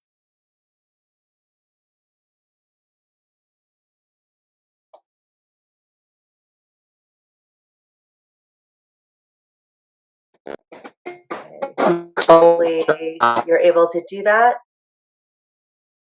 Yeah, you're all set to. Okay, great. I'm going to go ahead and share. One moment. Hopefully this is coming up. Looks like I'm loading. Okay.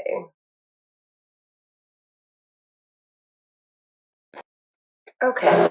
This is where post production becomes handy. So you feel free to start. Okay. Thank you so much. All right.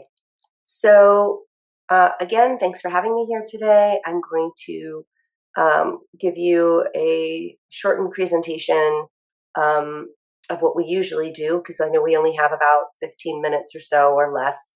But today we're going to cover indoor fire contamination results for pre and post remediation. While many homes did not burn, they were inundated with toxic ash carried in carried in the smoke by the wind, impacting residents miles away from the fire itself. I'm going to put this on presentation so that we can see my full screen. It's loading.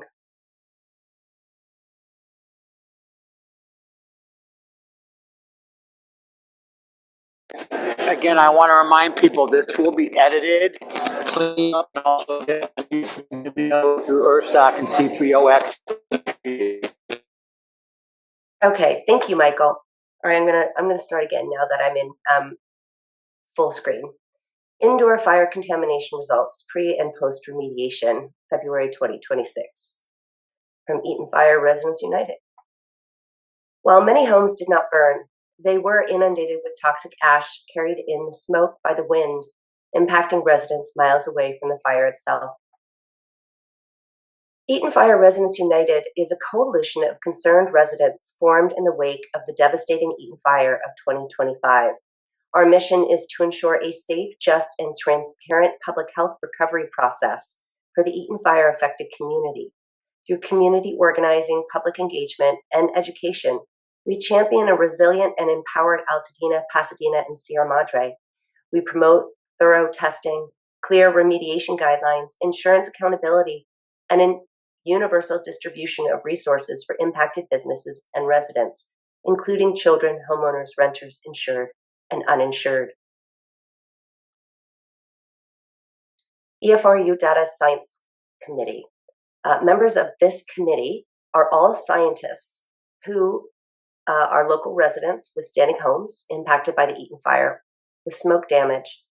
It includes JPL employees, forensic scientists, and USC professors.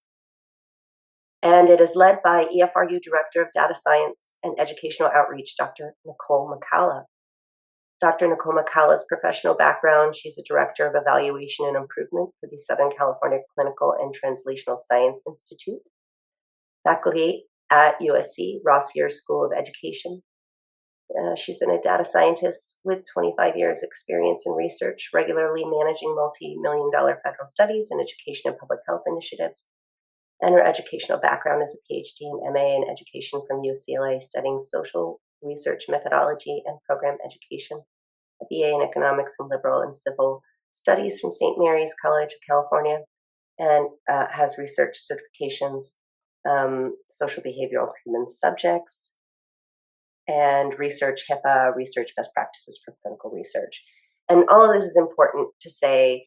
Although EFRU is a resident-led organization, we do have a team of scientists who review all of our data and are responsible for having all of this information that we map onto a public database, which I will be sharing with you very shortly. Oops. Okay, so EFRU, we have currently the largest published database of indoor contamination in a post-fire environment in the entire country. We have over 71,000 views on our EFRU pre-remediation contamination map. We have had over 18 speaker events with over 1,500 attendees and 2,000 views. I think that's out of date at this point. We have over 60 news stories based on our work, both national and international. We have 2,700 residents who receive our EFRU weekly newsletter. We're more than happy to join our newsletter if you'd like. I can give you details on that later in the presentation. The EFRU members run the health and safety channel of a 5,500 member EFSN Discord. We have 8 academic institution collaborations with Caltech, Purdue, Harvard, UCLA, UC Davis, UC Irvine, USC, University of Texas. We are a member of the LA Fire Health Consortium, Environmental Health Impacts, WGLADPH, and Soils Working Team of LA County Environmental Health. Leadership team of the Fire Resilient Bioremediation Landscape Recovery Consortium. We're partnered with over 40 community organizations, and EFRU members lead the Health and Safety Committee and the Smoke Remediation Committee of the Eaton Fire Collaborative, the long-term recovery group. In fact, I am the chair of that organization. Today's agenda will be having an orientation to EFRU's Eaton Fire contamination maps, pre and post, and go over what we know about post-WUI indoor contamination. How bad is it? How is it improving? What are the implications and recommendations? So Eaton Fire was a wildland-urban interface, a WUI, also known as a WUI fire. This is really important because we see the word wildfire used quite frequently around the Eaton Fire, and in fact, and I think it's been mentioned by other presenters here today, it wasn't really a wildfire at all. It was a WUI. What is a WUI? A WUI is a chemical fire where the main fuel of the fire was not trees and bushes, which usually constitutes a wildfire. The main contributors to the fire, or what burned in the fire, was man-made materials. And these pose significant dangers to human health. They release more toxic emissions into the air than fires burning natural vegetation. They're closer to populated areas. And in the case of the Eaton Fire, it burned 14,021 acres, or a 22 square mile area. That's the second largest, well, we should say not second largest, but maybe the second most destructive wildfire in California history. 19 people died, 9,400 structures, well, 9,418 structures were destroyed, and 90% of the Altadena homes were built prior to 1978. And as we know, there were 100 miles an hour winds that night. So all that to say, this was an incredibly destructive fire, an incredibly dense fire. Even the Paradise Fire, which burned 18,000 structures, that spanned 153,000 acres. This was only 14,000 acres with 9,400 structures that burned. So that is a really, really dense WUI. And we like to say, well, where did all of the burn go? Where did it, it didn't just disappear. It went somewhere, right? So what we need to be asking is it safe? Is our area safe to live in now that this fire has happened?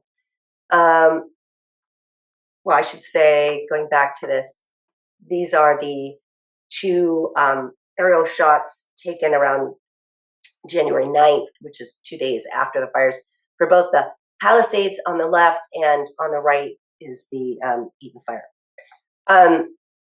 Okay, so EFRU's role in the Eaton fire contamination is we are tracking the pre-remediation of standing homes. What were homes hit with as far as contamination? And we mapped the peak levels inside each home.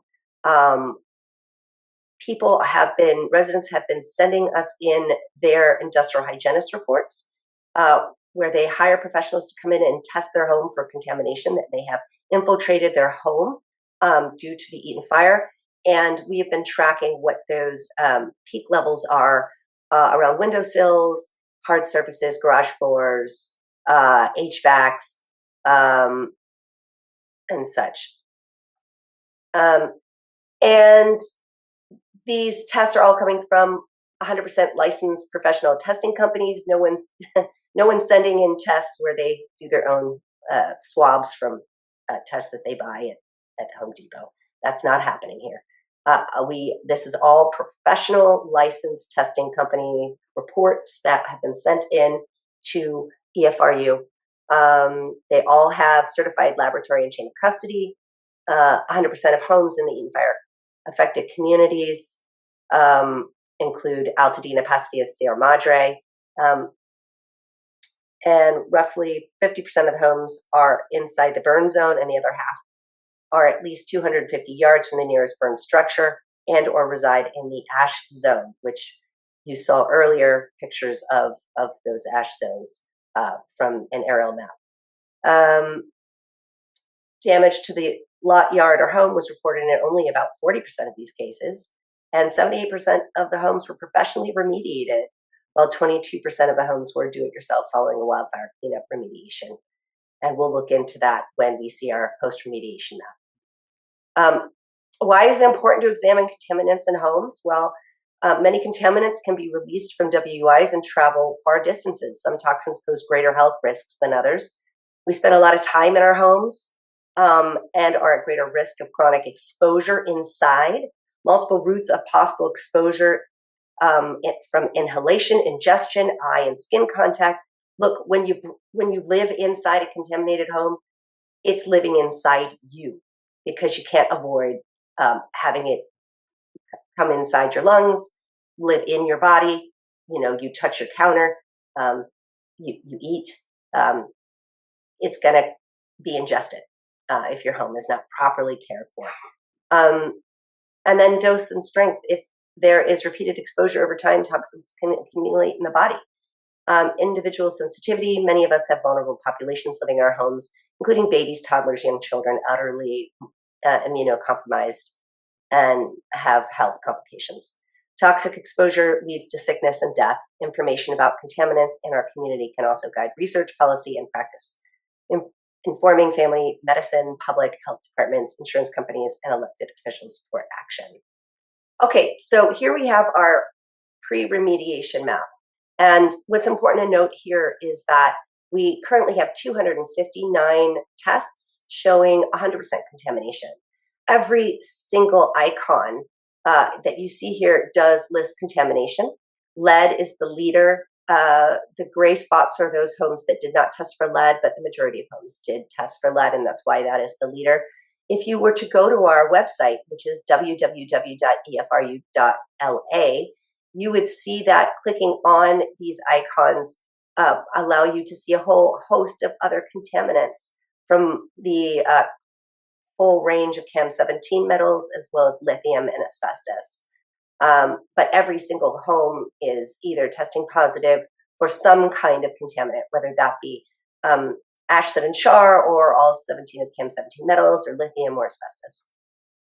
And what we found is that 222 of the standing homes that were tested for lead, 100% were positive.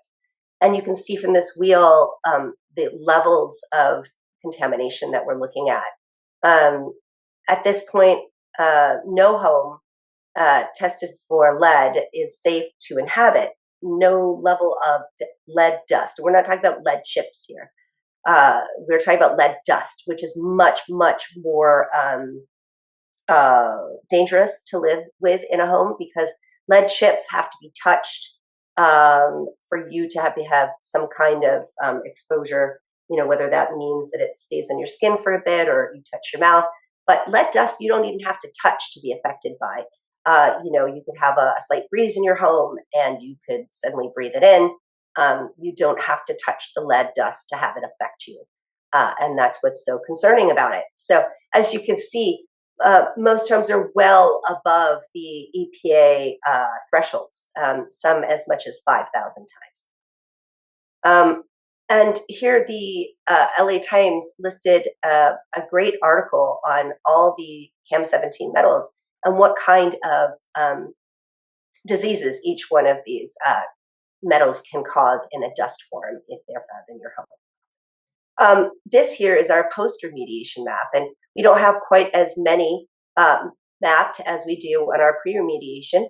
That is because a lot of folks are still struggling to get their post-remediation tests done. Insurance has been less than supportive of many folks getting post-remediation testing done.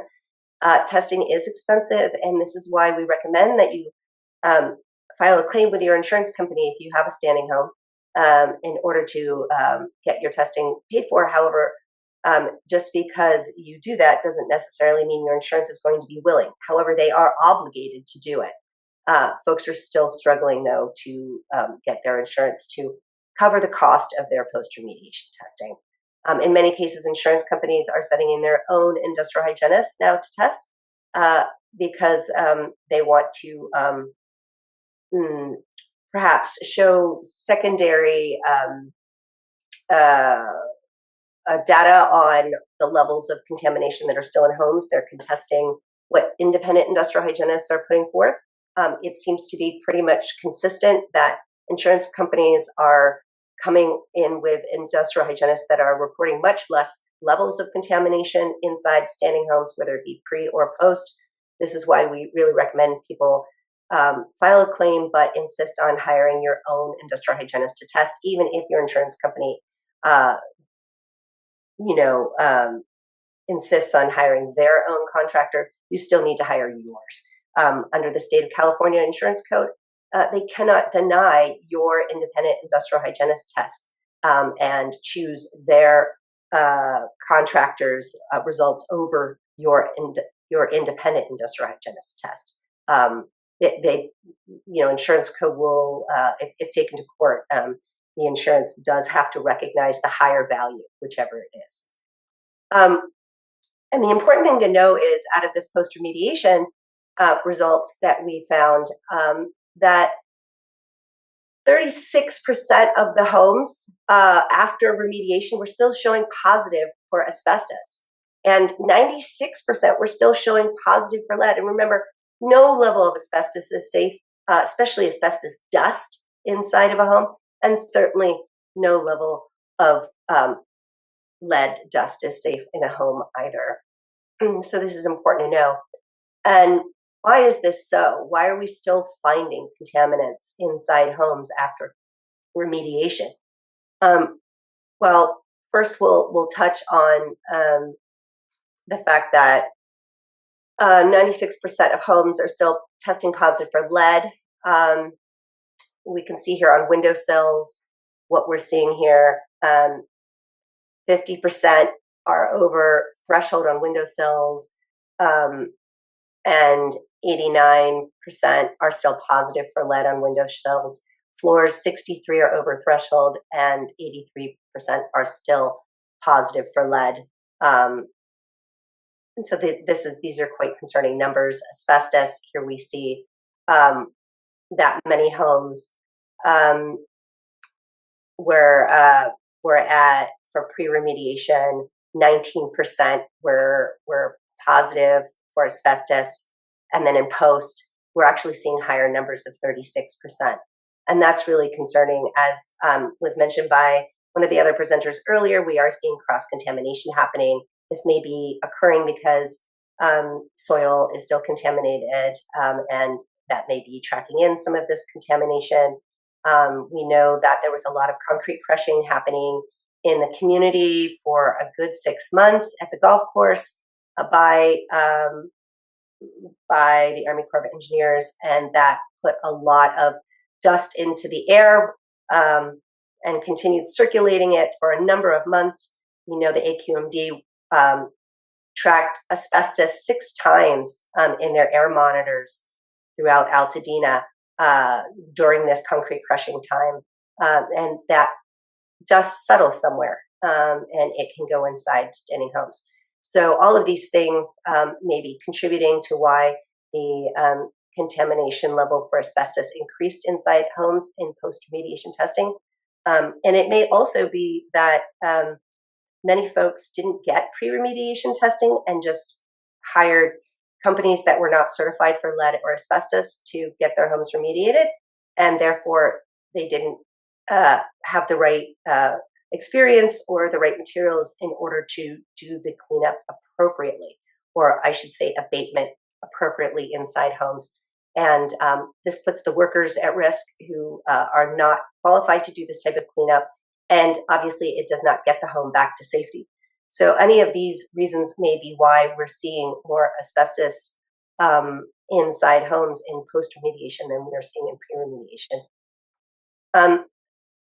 So this slide basically says, look, 89% of the homes still testing positive for asbestos were professionally remediated. Chrysotile asbestos is being found in interior floors and windowsills, in the attic HVAC systems, and on garage floors. On average, there were 8,623 chrysotile structures across the peak samples. EPA benchmark for voluntary actions settled dust is 5,000 square centimeters. Professional abatement is required. EPA's asbestos hazard emergency response requires clearance levels for school air and samples is 70 structures per cubic centimeter. If dust is disturbed, it becomes airborne. Comprehensive WUI clearance testing does need to be done in schools as well, because unfortunately, none of the schools in PUST have gotten any testing for asbestos or lead.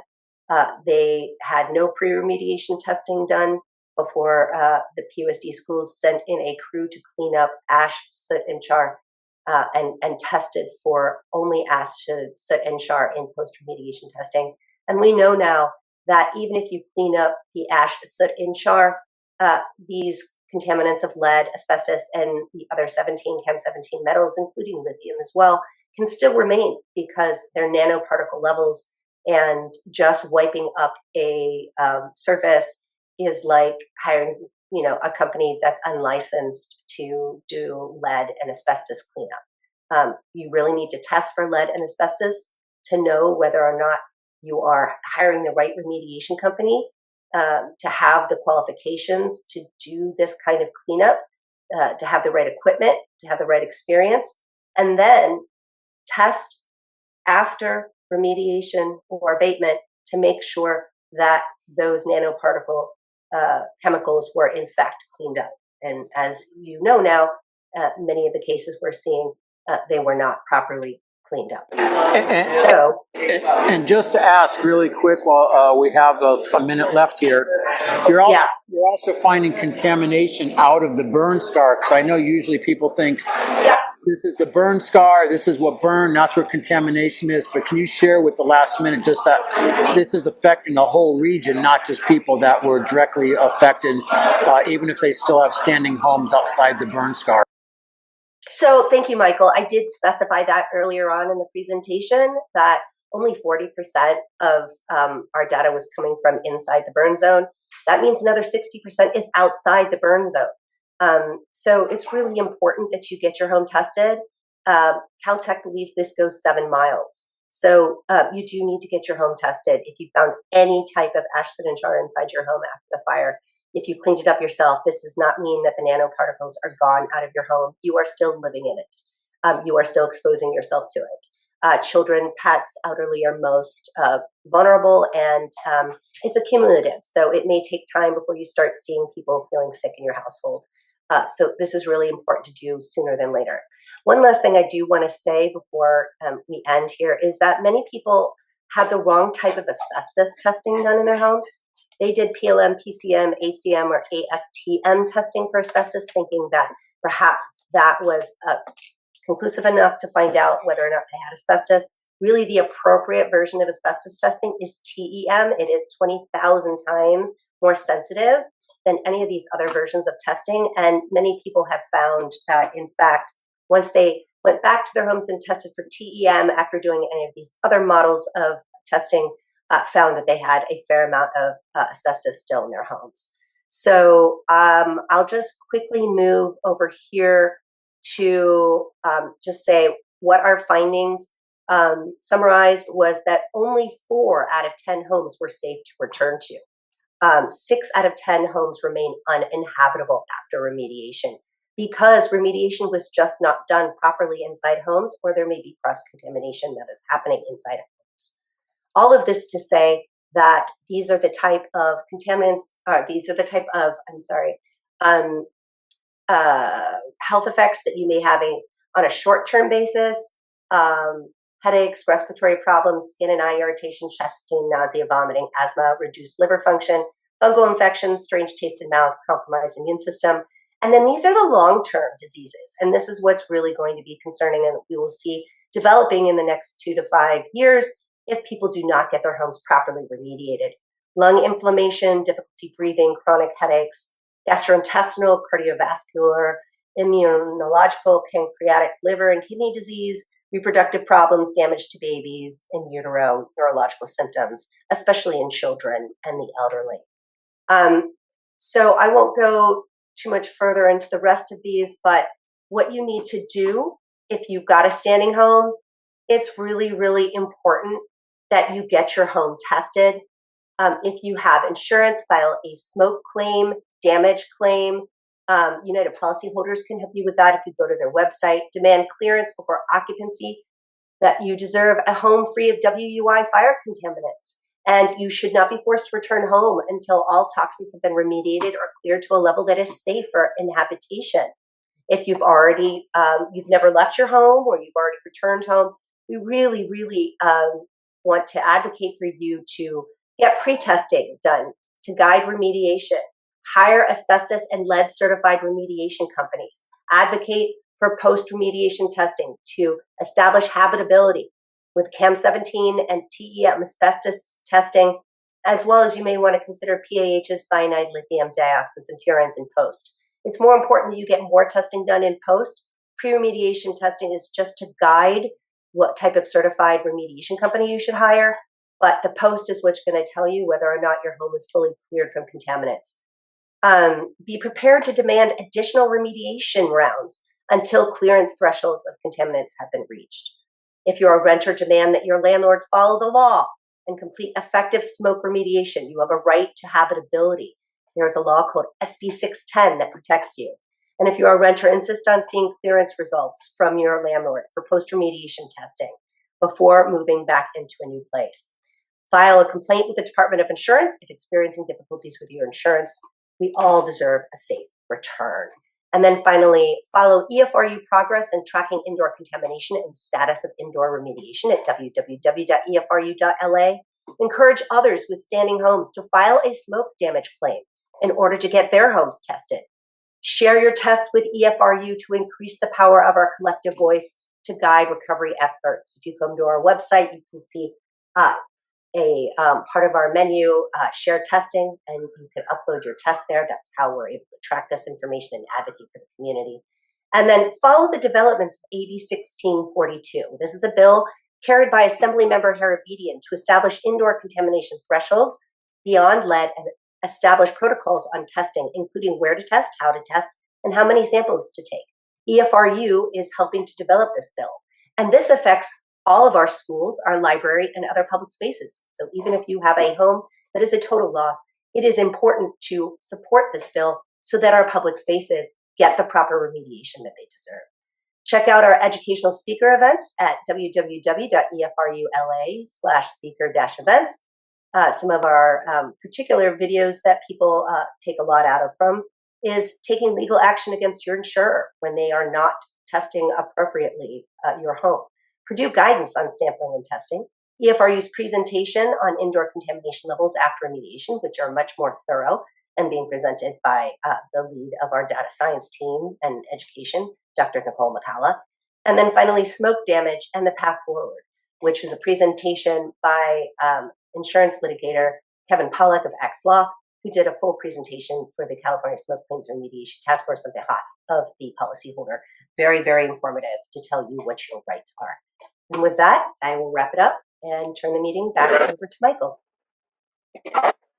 Great. Thank you so much. Wow. So much to ingest there, but I do want to say we have a lot of great presenters coming up, including Shannon NoCon and Jordan Kellogg from Shackle Group that can also help people navigate some of the complexities of litigation around post-fire.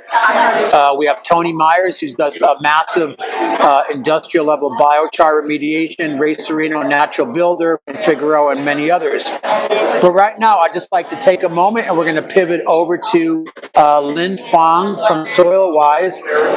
There is a lot of communication happening in the chat. Feel free to ask questions. Feel free to ask for websites and get more information. This is a very valuable opportunity for people to do networking with various consultants and contractors. So with that, I'm going to invite onto the call from SoilWise, Lynn Fong.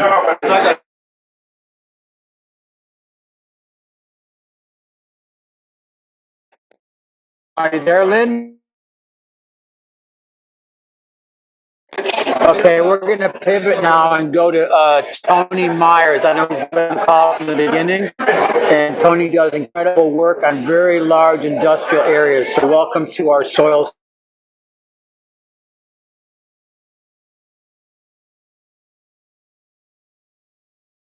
Can everyone hear me? Are you there, Tony? It helps if I take it off mute, right? Yeah, and if you could put the camera on, thank you so much for joining us. We know you're a busy guy. Well, thank you for having me, Michael, and everyone for all their efforts and information. So I'd like to throw up some slides here. Might be illustrative of some scale and what we can do with the biochar. I definitely will be speaking about some of the good news here, which is we're a very cost-effective solution for remediation and revegetation.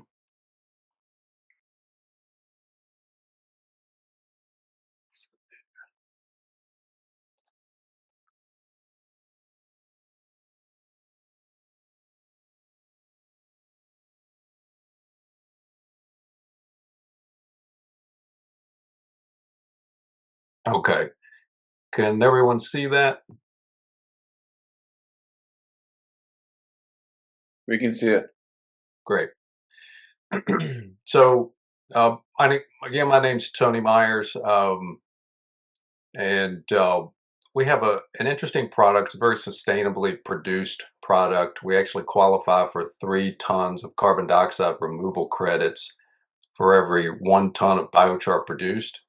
The further good news here is that that's a very high efficacy carbon that we're creating, and has incredible results with regard to remediation, revegetation, crop production, and so on. We use mostly wood in our efforts as a feedstock, and this is all waste wood. We don't take live trees. There's infinite amounts of it. There's 100 million acres of it in the US alone, or North America alone, of dead beetle-killed pine trees, for example. We have sites around the country: Colorado, Texas, North Carolina, Virginia. We have a site in permitting in Placer County, and we have a lot of other sites in the US and some abroad, and they're in the works as well.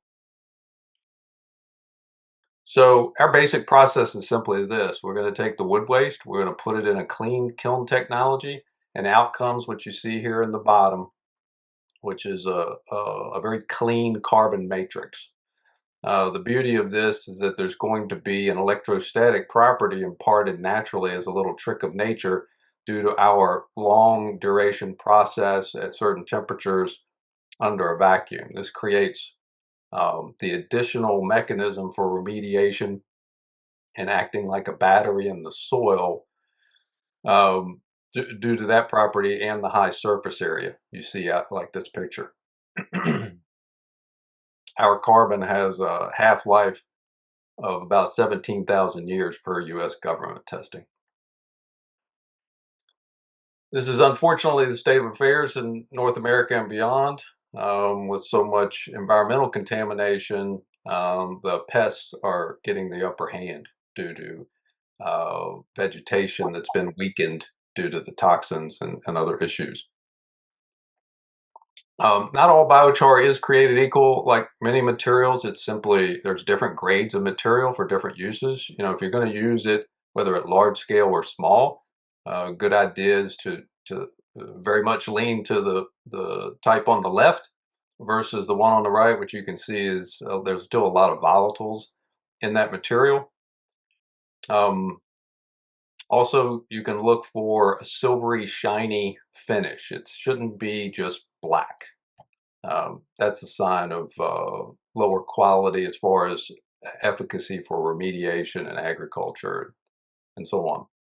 We do 8 to 10 hours worth of processing time to get these sorts of unique properties. You may not have heard much of us in the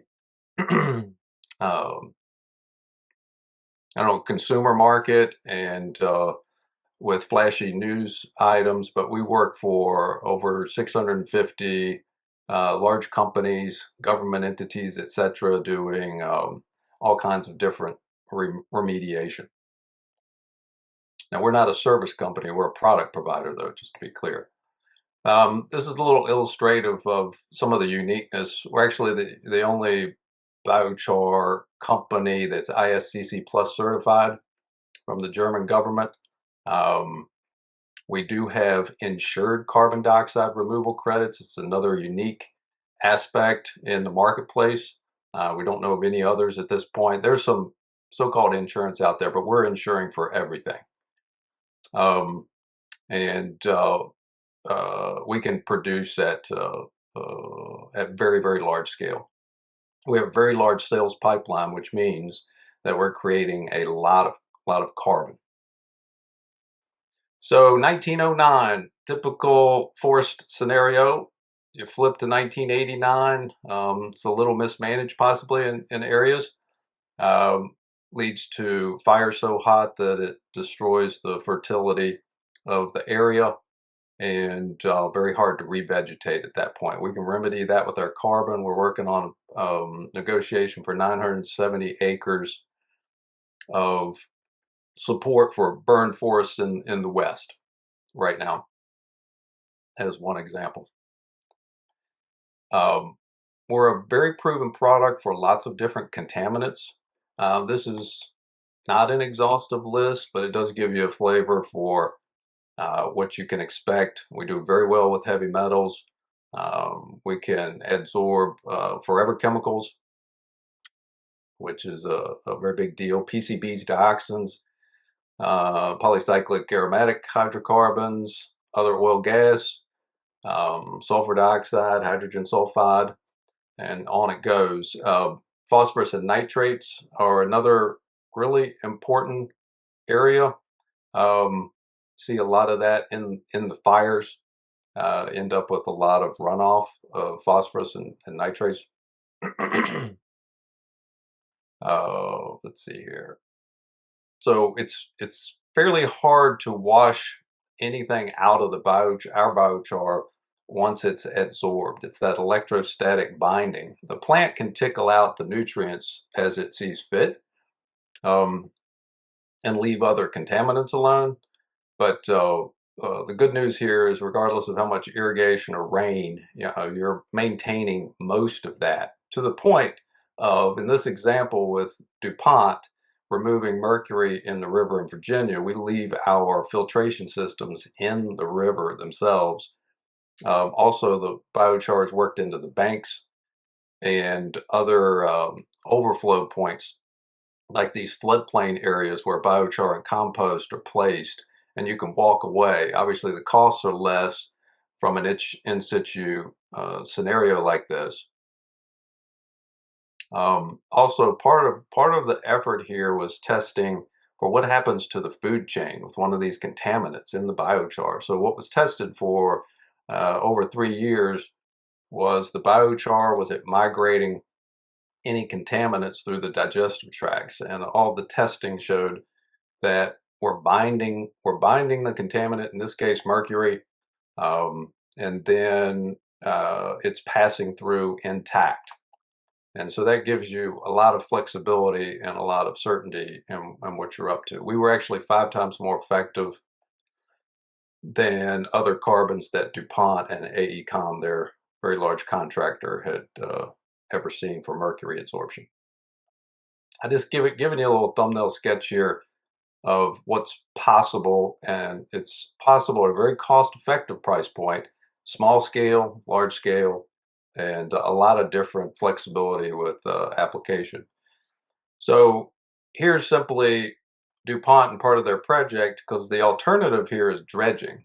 And of course, dredging is so expensive that everybody just waves their hands wildly and says, you don't want to bankrupt us, right? So nobody ever dredges much. So this was only about $50,000 a mile instead of millions per mile type of solution. So we're talking about minimal disturbance to the environment, mostly adding absorptive material, and obviously in large contrast to dumping the problem, picking up the problem and dumping it somewhere else.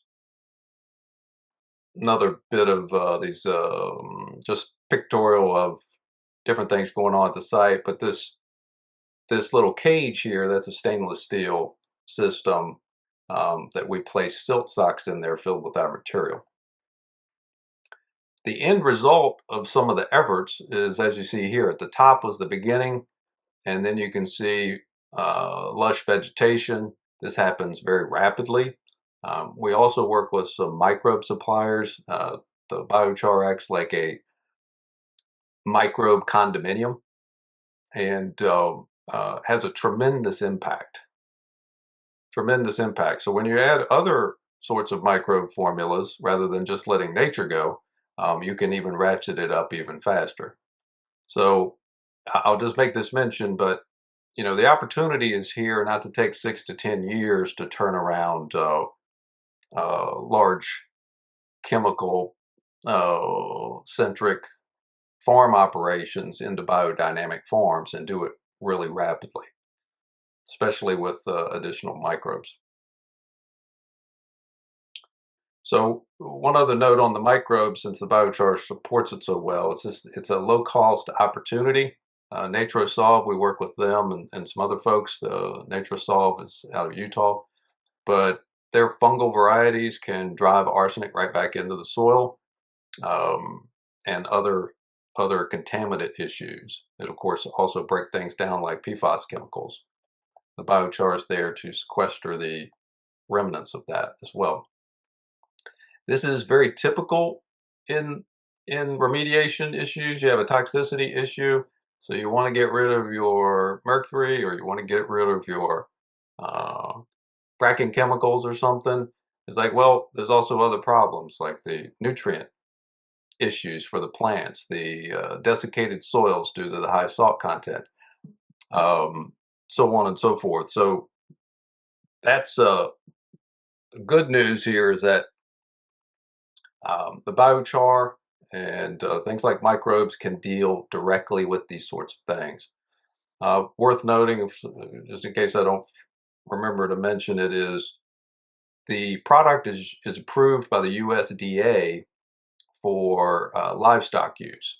That gives you a little glimpse into other ways to utilize the biochar and the safety of it. It's organically certified, it's USDA biopreferred, it's made only from vegetative sources, and it's also the only biochar EPA Toxic Substance Control Act listed since 2015.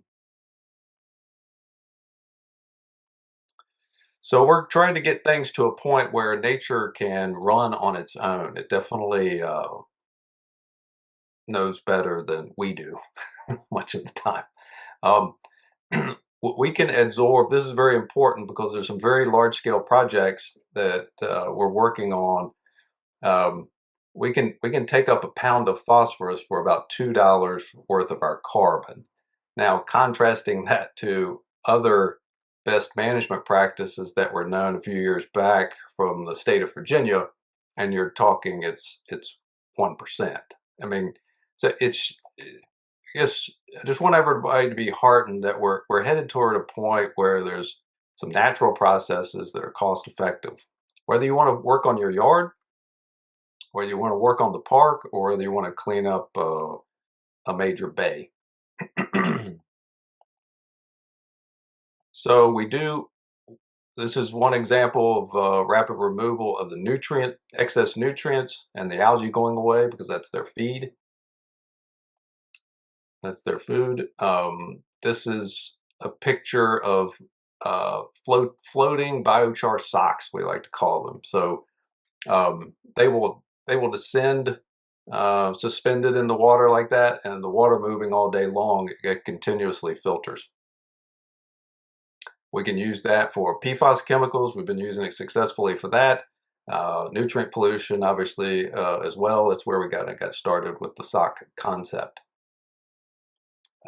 This is an example in Cape Coral, trenches of biochar where you have runoff points. And then additionally, let's see, so this is another area after it's all been filled back in. It's they're starting the revegetation process. Another example, salty soils, all the soil compaction issues, lack of nutrients, and so on. This is Rex, which is a big remediation company, speaking to our product. We've been proven as an effective soil amendment for improving water and nutrient retention, dealing with structure of packed soils and salt desiccation issues, nutrients, and so on. We can hold about 5.6 times our weight in water. So we're another great option for water support. Here's a famous Cornell study just to give you a flavor, because this is very important if you want to clean something up. You have to stabilize things at some point, and revegetating is so much of the time one of the key aspects, and that includes growing through contamination or sequestering all of that contamination in order to make for a safe revegetation. So in this particular example, they had a certain amount of biochar with fertilizer, and they had an 880% yield improvement. Now they had really bad soil. It was Amazon soil. It's really bad, but that's where they landed. It's not unusual for us, though, in commercial farming environments to have 2 and 3 times crop yield. We've doubled turf biomass. We've got 3 times growth improvement in trees in the Saudi desert right now. We use a very low percentage of biochar, so you don't need tons and tons of it per acre. It has led to the marketplace has led the USDA to reimbursing for biochar in many states. It's available in any state, but not all states participate just yet. This is a national landscape company. I think it's worth mentioning here because if somebody wants to deal with their yard post-fire contaminations and the continued wind issues and everything else, put some biochar in the yard. This was 1.6% by volume calculation. It was only topically dressed. It's a 3 millimeter particle still sitting on the top of the soil 89 days later, and it doubled the turf biomass for a $1 billion national landscape customer of ours. More tree growth, topical application, massive root improvement on the right. Water retention, extraordinary, 42% versus 18% in the left example. I'll mention this other one here. Biochar is the most effective method we've ever tested in saving water costs based on our 25 years of experience in the industry. This is a great presentation of the golf industry. We're right now down at the PGA developer event in Panama. We're the only product provider invited, which is obviously a good sign. Solutions are here now, folks. Happy to reach out or somebody give me a call or reach me on email, etc. We're cost effective, we're scalable, and happy to help you wherever we can. Great. Tony Myers, thank you so much for your time today. We know you're a busy guy. I mean, you're working on huge projects like biocharing the Great Salt Lake and some other things. So we appreciate your expertise and your years of experience and also the solutions that you do bring. So thank you so much. Thank you, Michael. Well, I see she's arrived. We're going to go on to our next presenter. We're pretty much 3/4 of the way through our Soil Summit series, and I think it's easy to see without looking too far that we have a whole wide range of consultants and contractors, of product reps and affiliates that are doing truly, truly amazing work. Today, we're focused primarily on the response to the fires that happened in the Altadena area. And of course, we learned today also the difference between a wildfire and an urban interface fire that affects a lot more people's homes and livelihoods as opposed to just forests and environment in general. So joining us now from SoilWise, I want to introduce, I got to spend some time with her a couple weeks ago talking. Some of these people do have other interviews on Regen Media TV. I'll share the link. And before we bring her up, I just want to mention a lot of heart, a lot of time and energy went into this with the physical event yesterday and also with today's broadcast. If you are inspired or inclined to or could, I put in the thread, if you want to make a small tax deductible, if you like, donation, which will go to help support C3OX and Earthstock Foundation to continue to do this work that, as many of you know, takes hundreds of hours to organize and put together. And now we have this incredible resource pool of innovators and solutionaries. But without any further ado, again, your support is appreciated. I'd like to welcome Lin Fang, who's wearing a great hat today, by the way. Thanks, Michael. I'm on the road, so I don't have very nice slides for you guys right now, but there is a pre-recorded interview we did that's on YouTube. And I'm just going to share really quickly, SoilWise, we've been doing a lot of the post-fire soil contaminant testing and bioremediation work. Since the fires, we're very connected to the Altadena community, and we use all different tools, minerals, organic matter amendments, phytoremediation, soil inoculants, compost teas, and we have been kind of working with different scientists and community partners. We have really good results, pretty much able to do reductions of soil lead by about 65 parts per million in 4 to 5 months. And so that can also kind of maintain that rate of removal. And we had success removing and degrading hydrocarbons, including petroleum hydrocarbons and PAHs. And we have been trying to test and experiment with remediating forever chemicals, PFAS, as well as persistent contaminant dioxins and furans. And we've had some good positive results with those as well.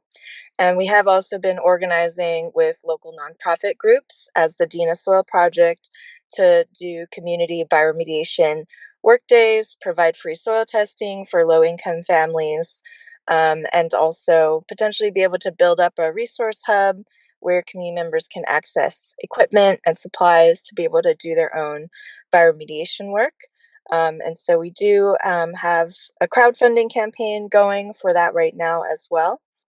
But yeah, we've had some really great results, and we also, aside from that, do general soil health testing with farmers and landscapers, soil health education. I have an online course on soil microscopy, so we also do biological assessments as well for landscapes and post-fire soils, inoculants, things like that. And we also have been doing some ecological landscaping work as well. And we've been featured with the Altadena Community Garden. We've done a lot of work with them, a lot of testing, where we've documented a lot of these successful and positive treatments that we have been innovating. We use some of the minerals like zeolites and biochar that help sequester metals and contaminants. We'll do sheet mulching, use our compost and mulch, and kind of soil inoculants to cultivate native soil fungi. We use phytoremediation plants also to remove metals and contaminants from the soil. And so all of that has been very positive. And we also have been doing soil contaminant testing. And fortunately, not everyone has super high levels of contaminants in their soil. One thing that we have noticed is that closer to the foothills, there's a little bit less contamination. And there's more contamination when you go a little bit further down. There's larger concentration of older structures, and also along the burn perimeter in like northern Pasadena and Altadena, they have received a lot of contamination from the fire. But aside from that, there's also legacy contamination. So when you dig down a little deeper in the soil, you can see still really high levels of lead. And it's because a lot of these homes were built in the early 1900s. People were using lead paint at the time, and if you wash, your paintbrushes outside, you can have that legacy contamination just persisting there and being really high. And there's also the dumping of construction debris in people's backyards that can also lead to high levels of contamination. And my hope is that we can address the fire-related contamination, but that we can also take the opportunity to address legacy contamination. It's great that people are really paying attention now. And, I feel like there was a little bit less attention previously, even though that stuff was still prevalent and was still there. And you can find out more about us. You can check out the website. It's soilwise.earth. And then we're on Instagram also at soilwise.earth. We have a phytoremediation workshop that's free to the community coming up Sunday, March 1st at Altadena Community Garden. So that would be a great way to come check out what we're doing. Wow, so many solutionaries and luminaries today. Truly amazing. And I'm glad that you brought up about legacy contamination.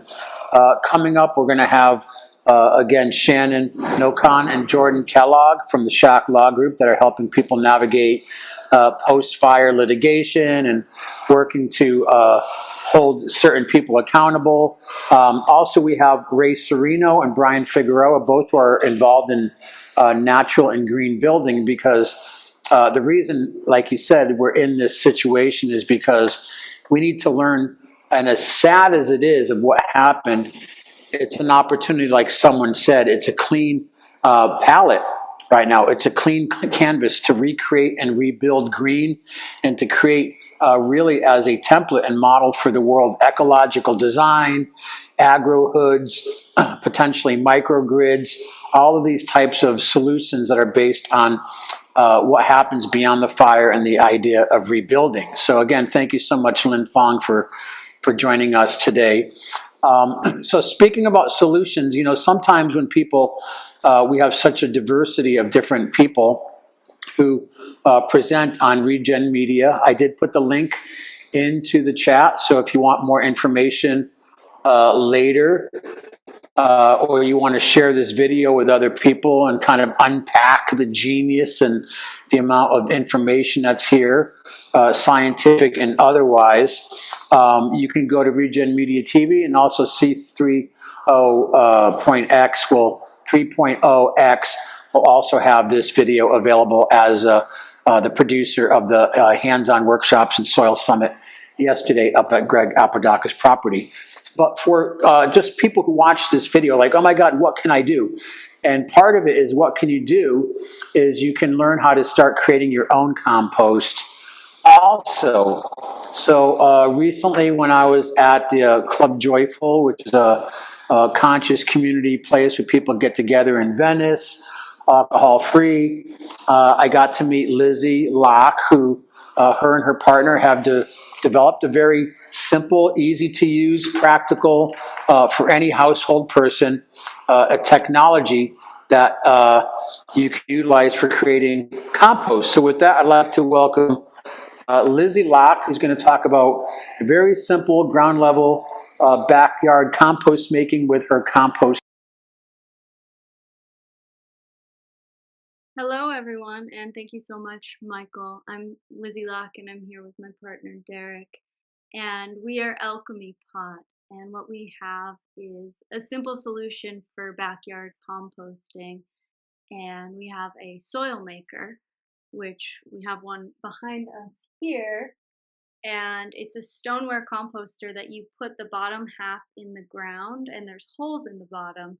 And so you put your food scraps in the top, the lid comes off, and you put your food in, and then worms can come in and out and distribute nutrients to the soil. And so our mission is really creating something that's simple and easy to use for the everyday person to be able to use in their backyard to start composting at home. Yeah, so our solution is really simple. It's just the composter for people in their backyards.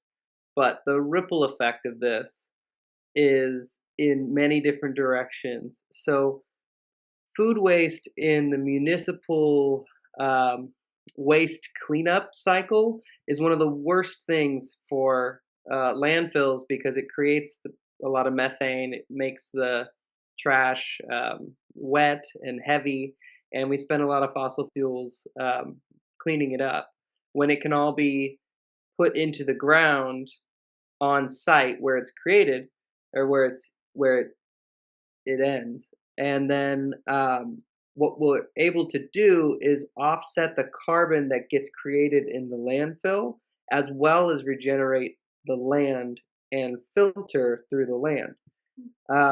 There's a lot of the different solutions have to do with rebuilding the soil. And if we look at fire on a zoomed out perspective, a lot of times these wildfires come from are sort of the fruit of not enough soil, not enough rich soil being made. And since we have all this food that is at each person's house, we have so many opportunities to be making compost in the backyard, not only remediating each yard ourselves, but taking that out of the system, which centralizes all of the food scraps, which it would just be more efficient to decentralize that particular process, because often we go and we remediate land by planting trees. But if we do not remediate the soil first, the trees don't have a fair shot at planting. And anybody who plants trees knows that you need a good soil. So it's not enough to just plant the trees. We create the environment with the soil maker with your own food scraps. It links those two things together: the food scraps and not only the regeneration of the land so that trees can sequester carbon, but over the course of a year, the average household creates about 500 pounds of food scraps that ends up in landfill, which then creates about 2,000 pounds of carbon dioxide. That is offset by a soil maker, which is actually the equivalent of 30 mature trees, what they sequester in a year. Mm-hmm. So the soil maker does not sequester that much, but it offsets it if all the food scraps go into the soil maker. Yeah, and your average household processes about 10 pounds a week of food scraps, which is about what one soil maker can hold. And we'll screen share with you so you can see the soil maker a little bit more. Yeah. Okay, so I'm doing screen share right now, you guys. I also had great. multiple people joining, so bear with me one quick second. Thank you. So good to see you guys. Okay. And what name am I looking for as a participant? Alchemy Pot. Oh, okay. I see it. Great. Thank you. Okay, you're all set. Yeah, so our soil maker is by Alchemy Pot. Can you see this this graphic here? Not yet, but you can do screen share now. Oh, you can do screen share now. Okay, let's see if this Thank you. works. Okay. Okay, so this is the soil food web, and basically the organic matter from your compost from the food scraps at home, they go through different trophic levels, and that's what filters any of the pollutants in the land. So the bacteria and the fungi and the protozoa and the nematodes, like soil is what remediates the land. It's also what prevents wildfires in the future. So the same thing that is going to clean up the mess is also going to prevent it in the future. In this case, it's soil. And how do we make soil as much as we can and as far out as much as we can in different homes, decentralized? Because if you measure soil, 6 feet away, you may get a different test that shows something completely different. So it's important to spread out where soil is being made, and this is the easiest way to do it because everyone has food scraps they can put into the ground and start creating soil for themselves. So this is our product. It's made of stoneware. So you'll see, to install it, it's really easy. You just dig a hole in the ground and then you install the bottom half in the ground, and that's where all the holes are. And it's stoneware, so stoneware is what's been found for thousands of years in the ground, so it will last forever. It's made so you could pass it down the family line or to whomever, and the holes in the bottom allow the worms to come in and out. And with ours, we start with just a can of worms, and the worms repopulate themselves easily. We're going straight to the land and regenerating the soil at home. And most composters are made of plastic, and so that just further adds to the problem because the plastic then leaches into the compost in the form of microplastics, which then get into the plants and into the food. Mm-hmm. So it's just a simple, straightforward solution. It's not rocket science here. It's just dig a hole and make sure that your food scraps end up in that hole. And this makes it easier so you don't have to dig a bunch of holes everywhere. You just do one and you let nature do the work, and you're working with nature. Sort of like a sourdough mother or a hive of bees. Every once in a while, you'll have to split the hive and spread it out, and that helps regenerate the land even further. And so our mission is to get as many soil makers into backyards as possible. And then we're also starting an initiative to work with schools. And we would love to find a school in Altadena to potentially gift one to once our initiative launches. And we'll show you a little video on that. It's a 2-minute video. So if anyone has thoughts of schools in Altadena, this is kind of what we're working on. Yeah, and I would mention Jericho Lambert, who's been working with schools, and of course Eaton Fire, Residents United, and really a lot of these people on the call, Greg's Property, and there's a lot of groups that were attended yesterday that are working on the ground. And I'm glad you said that, because our emphasis is to start to connect the dots, not just here as an infomercial, but to talk about really the solutions and get them deployed. And what we realized yesterday were all the people there, from government officials and the EPA to civic leaders, people from city council, to all of these small businesses who are also working in Altadena about economic development, supporting local, not always about huge disaster capitalists coming in, is that there's so many solutions and so much potential. So part of Yeah. this is at some point we'll be sharing the emails with everyone. I want to again I mentioned Greg Apodaca and Nikki from C3.0X, and there'll be a lot of information maintained, and we'll kind of continue the ball moving. And then we're looking at another soil summit around regenerative ag in May in Ojai, and then Greg has the Green Unconference. So I want to let people know there's a whole evolving and germinating ecosystem of collaboration and potential. But again, continue. I just wanted to share that. Yeah, was thank you so much, amazing. Michael. I'll be pinging you for some of those names again. And if anyone watching feels resonance with this overall initiative, Altadena is definitely a place we'd like to support and be able to get soil makers to. And this is kind of our whole ethos for our Alchemy Pot initiative. So yeah, we'll play this video and then we'll talk a little bit more about it, but here it is. A cactus survives in the desert by conserving what little it has and protecting itself with thorns.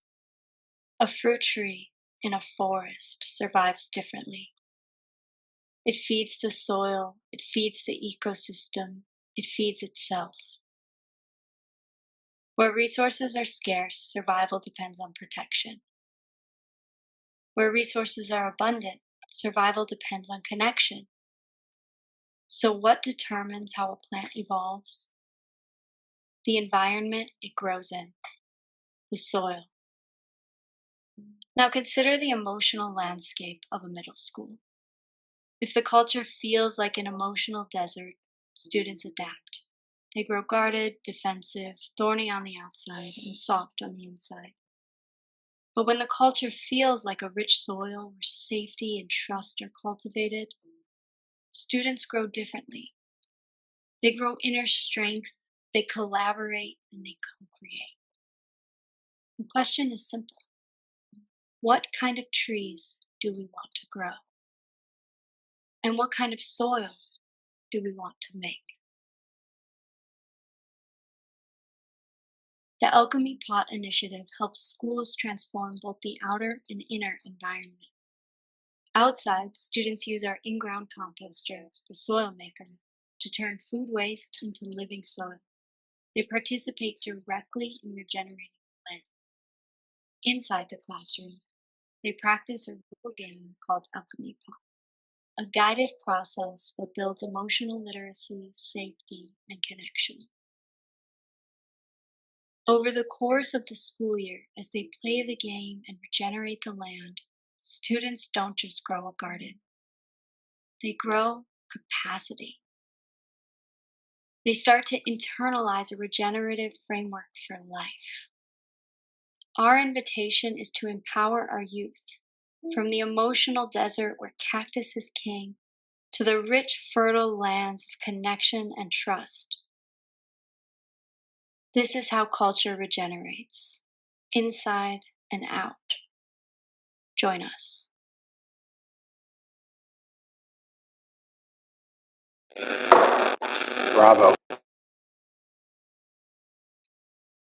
Thank you. yeah. Yeah, so, we feel the inner is just as important to address as the outer.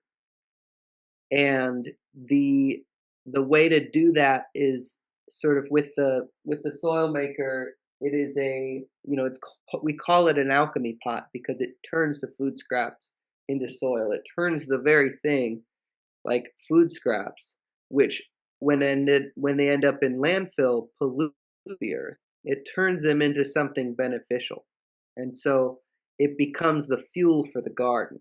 And when you see things that normally are overlooked as waste into actually it has potential and is as fuel for something, that shifts the worldview. So that's why we're focused on the middle school age, elementary school age, for the next generation as well, so that we can not only remediate the soil on the outside, but not get into this mess, because some of these, major factors were driven by ideas that came from a scarcity mindset in the first place.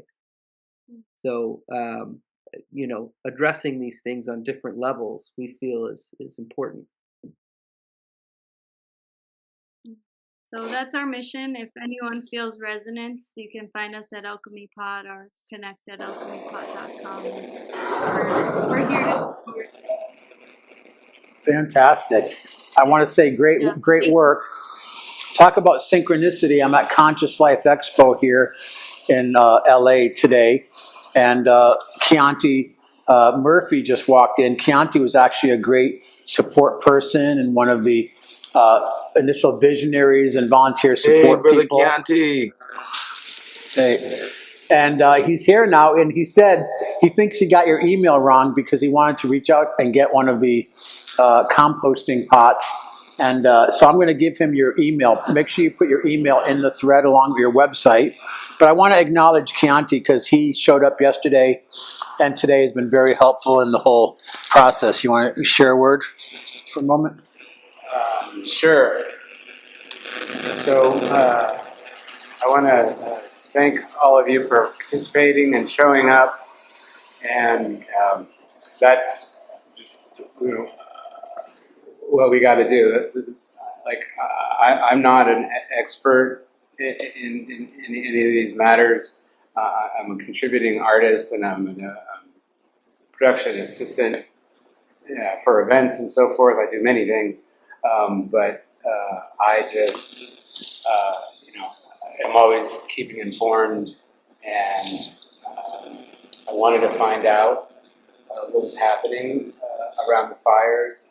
And I don't live in that area, but I'm aware, and I have friends who lost houses in that area and the Palisades as well. I just wanted to see what I could do and do what I could do, and also get more informed. And also be a mouthpiece to let people know that these problems haven't gone away. People are still recovering.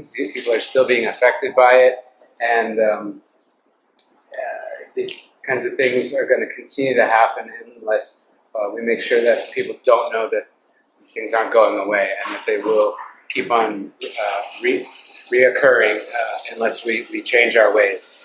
So I thank everyone for showing up and sharing your heart and your knowledge, and we're being a change. And Chianti also helped bring in some of the presenters like Ray Serino, Jericho, and others. He was also very instrumental. Yeah, Michael Whitman, who was there making biochar on location. I mean, it's really been an incredible 2 days. So with that, we're going to pivot because we are talking about solutions. And I just want to make sure everyone's microphone is off, or you might be coming on camera at a moment where you're scratching your head or eating soup or something, or roaming around in your pajamas. So please, if everyone could have their mic off. And with that, I want to welcome our next presenter. Part of these disasters is that people need to navigate the whole matrix of options of what they're going to do. Particularly the Eaton fire was responsible by the utility company. So there's litigation, there's working with insurance companies. So with that, I want to welcome some very compassionate and a family firm that's doing a lot of legal work with people. I want to welcome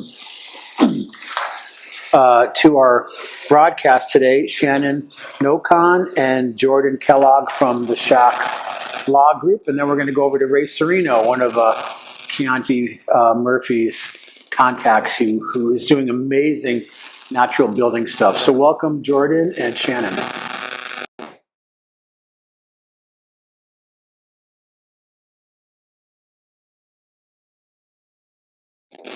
Are you here? I know some people were having some technical difficulties today. Well, let's pivot. Let's just go over. I know he's all ready to go with his Ray Go. He has the name Go in his company name, and he's been doing amazing work with natural building, developing new technologies. We're going to showcase some of the different options people have for, like they were just saying, with the compost technology. We have to start with the change from within ourselves. We have to have the heart for it and the political will for real change. And it does start within. If we just throw Band-Aids on cancer, it's not going to cure the cancer. So a lot of times it starts with us regenerating our own perspective about the world, about our consumerism, how we spend money, what we do, what we purchase, and what we do. So with that, I'd like to welcome Ray Serino. There's some echo, Ray. Testing. Echoing. There needs to be a speaker in the room going into the mic. Order. There's a lot of echo. I wonder what that is. Well, if we're playing on your computer. Okay. Test. Hello? Talk. You're still echoing a little bit. Talk a little bit. Hello. Have your computer volume off because you don't need to hear yourself. We hear the. No. Go ahead, talk. No, I turned it all the way off and it's still echoing. Maybe drop off and come right back into the room then. Sometimes, again, with Zoom technology, things just don't always technologically work. No, still with echo. Well, Still, boy. Technology is not the best way to go sometimes, but just hang up and come back, Ray. It's something with your connection because no one else is doing that. Wait, that sounds better. Keep talking. Hello, anybody home? Yeah, it's echoing really bad. Yeah, hang up and come back. It might just be something with your connection. And is Shannon NoCon or Jordan Kellogg? Are you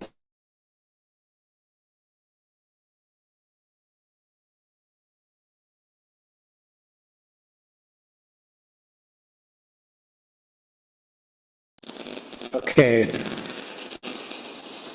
I remember the old days of analog TV where the screen would be like coming up saying, "We're sorry, we're temporarily having a broadcast difficulty." Brian Figueroa, are you there, Brian, from Green Tech?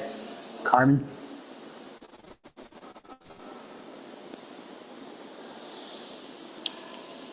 Okay, let's do this. If anyone would like to post questions in the thread, this might be a good time, and we can take some questions. And then if any of the professionals, the consultants or contractors on the group, Stephanie Landrigan, Stephen, Tony Myers, Ann Goki, would like to respond, that would be great. So this is why we don't always broadcast live, because we can clean this up in post-production. So I want to pivot back. Is Greg Apodaca still here? Still here. What's up? Anything you'd like to share based on us being 3 hours into the broadcast today? I just want to pivot back to you as one of our fearless leaders here. I just, I want to compliment you on securing all these great speakers. Yesterday I was kind of the MC and then also coordinating logistics. It's hard to watch the presentations when you're also worrying about, when the porta potty is going to arrive and all that logistical stuff. So it's a pleasure to sit here and listen to these folks who have so much to share, so much to contribute to our network. So thanks for that. It was really good. Congratulations. Yep. Great. Yeah, I want to chime in as well. Yeah, it's been great. I love, as I was saying, it really does take a community, and it's a community of individuals that have vision, that have knowledge, that have, who really know what they're doing. And so, hopefully this collective is just going to expand and really get into the communities that need to really know that there are solutions. There's hope and possibilities for us to change the way we live, to change how we look at soil, how we look at our land, how we build, all of that stuff. So really, really appreciate this. as I said, it's a global issue. It's not just, the fires here. It's really about what's happening all over the world, and the more we can all come together, the better. So thank you, thank you, thank you. Thank you. Anyone else would like to share anything while we get Ray Serino back on?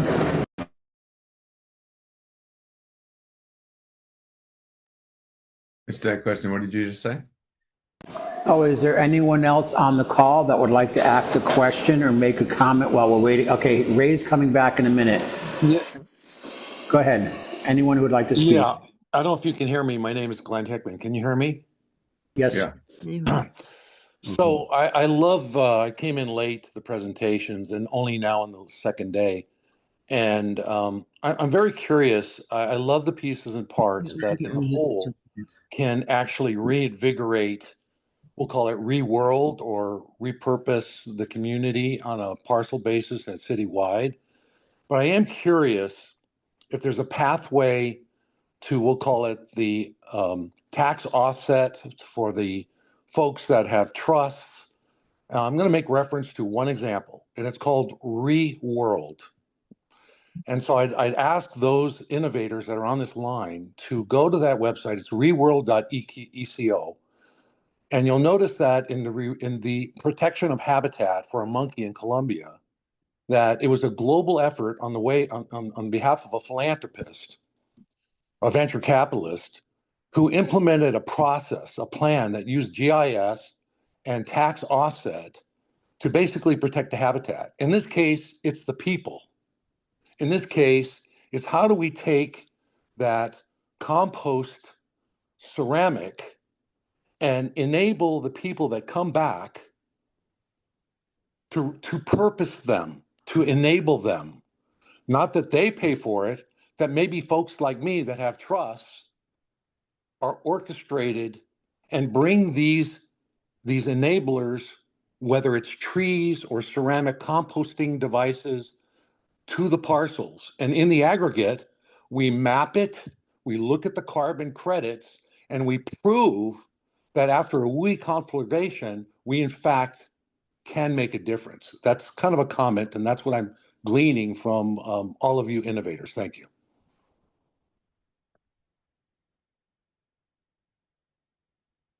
I will say I don't know the person directly, but I know Greg or Nikki would.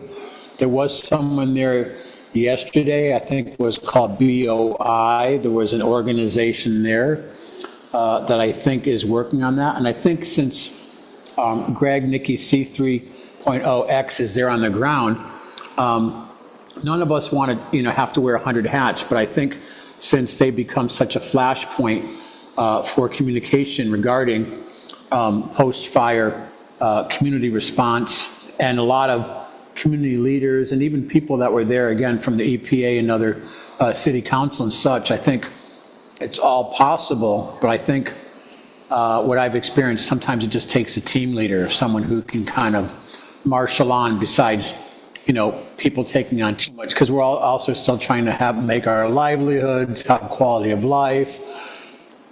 People who are responding from losing their homes to people who want to help from outside the area. But it seems like a very insightful kind of question, provocative question that you're asking as far as, how can this play into being a solution? So I don't know if anyone else would like to comment, and then we'll go ahead. Yeah, I'll comment. This is Greg Apodaca speaking.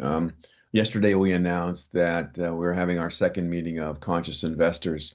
Back in June last year, we had our fifth Green Economy Unconference, and we're planning another one in probably November this year, where we'll reconvene venture capital folks and family offices and other people who want to contribute to green solutions in a triple bottom line format, investing for profit, but also to help people and to not harm at the very least, but also to improve the environment. So if you'd like to, put in the chat there your contact information, or take mine down, I'll repost my contact information. We'd love to have individuals who have resources to band together and make sure that when they invest, that it helps indigenous folks, it helps the environment, it helps women entrepreneurs. and it helps improve our chances to save the planet for humanity. So please join us. Yeah. Thank you, Greg. I'll post it for all to see. It's actually I'm not a nonprofit, but I am looking. I've kind of used the word inversely and reversely called beacon. Beacon. It's not beacon housing, beacon housing, but beacon housing for humanity, or more importantly, beacon for community owned communication ecosystem. So there's a lot more to my interests, but more importantly, currently for the recovery, which I think is so slow motion that it needs global reemphasis and visibility. And you all are so wonderful in the way that you're looking at the human habitat and bringing us back. So, Greg, I'll post something. Are you in the Los Angeles area by chance? Yeah, yes, I am. I do have property in various places, but most importantly, I am. Well, I'll call myself a sweat equity philanthropist, having been part owner of one of the largest construction companies. But most importantly, I think in my retirement wheelhouse bucket list to now move from that secular capitalistic side into the more, we'll call it diverse and humanitarian side. So I have very much interest to see to see if we can actually, whether you talk about max sales of digital assets companies that did not get equitized, like the stock market, how we do this at a more, we'll call it mediocrity of philanthropy. Not that the bombers and the Bomber Foundation Group, while someone has some background noise that's very difficult to hear. But if we really think about the recovery and we think about what we need for green, having lost the canopy, having lost the soil, how we doing this incrementally by small increments of worms, or are we going to really rebuild? And how are we going to do this with a city framework? And frankly, to be as blunt as this, there are not the billions of dollars. There is no federal, state, or local real monetization to make it work. So we're going to have to find real global philanthropy to put us back and put that soil back and put that canopy back. So I really think we need to brainstorm. So I look forward, Greg. I'll put it in the chat to you. Thank you. I also wanted to mention on Thursday, there is an event happening in Santa Monica, which I'll share in the chat, where different investment groups and people are looking at the ideas of circular and regenerative economy and investment. So I'll share that in the chat. I see Ray Serino's back. And again, I know that we all don't want to spend the entire day here, although these types of solutions and conversations definitely warrant some serious bandwidth and attention. I'm sure many of us get Zoom fatigue, but I do want to welcome back to the call. I see he's here, Ray Serino from Raygo Natural Building. So welcome back, Ray. Hopefully there's no echo. Hello, are you there? You're working. Great job. Thank you. Oh, cool. All right. So here's a story. I had a great time yesterday, and we solved some problems on the fly. It was really exciting to make a composting toilet really fast. And I think, knowing permaculture is my bottom line, and knowing natural building, and also knowing about why we are having fires and why the soil has been, taken away. Every drop of soil has gone through an earthworm at one time on this planet, and we got to start doing that a little bit more. And the way that I believe would be the best way to do that, without humans involving, is using a beaver or using the technology of permaculture. I'm doing paintings that are educational, and I just want to show you one of the ones I started doing. This is a swale right here that is actually working at where I live. and it actually brought in a bunch of deer, and you could see some of it. But I've done a lot of these educational paintings so that people could see the potential of that. And so getting back into natural building, I just want to also let you guys know that one of the things that's really important is that cob is non-toxic. It actually takes away the toxins in a room, because we also make the floor out of cob, and if you're barefoot, it really does a number on you. And so I've been taking some of the concepts of just observation. This is going to be a mushroom house, and I'm putting a lot of attention into water catchment, because water is gold in this world. And these are giant elephant ears that go down into my garden, and this is kind of like what I want to do. I want to make a roundhouse, because if nature was going to make a roundhouse, that's what to do. Humans make it fast, cheap, and want to tax the people so that they could run the buses and run the infrastructure. And I think that's what happened in Altadena and a lot of these fire zones and Pacific Palisades. You never build above the key line. In permaculture and natural building, you don't build above the slope, because once that happens, you're in danger of fires and floods and mudslides. And so there's actually a lot of rethinking that needs to be done based on what's going on. I mean, Topanga is constantly flowing into the road. And so some of the techniques that I'm going to be using is I'm really into cob in a big way. But the problem is with cob is it's not a system. So I've made it into a system by making it like a Lego block. It has holes in the bottom and knobs on the top. And the cool thing is it has a curve on that side and on this side. And what that does, it gives a lot of edge to the construction. Mostly bricks are square. And when you have a lot of edge, you have a lot of strength. And in fact, this right here is a leaf from a dragon tree that grows at Connie's house. And I could hold my weight up with this little branch.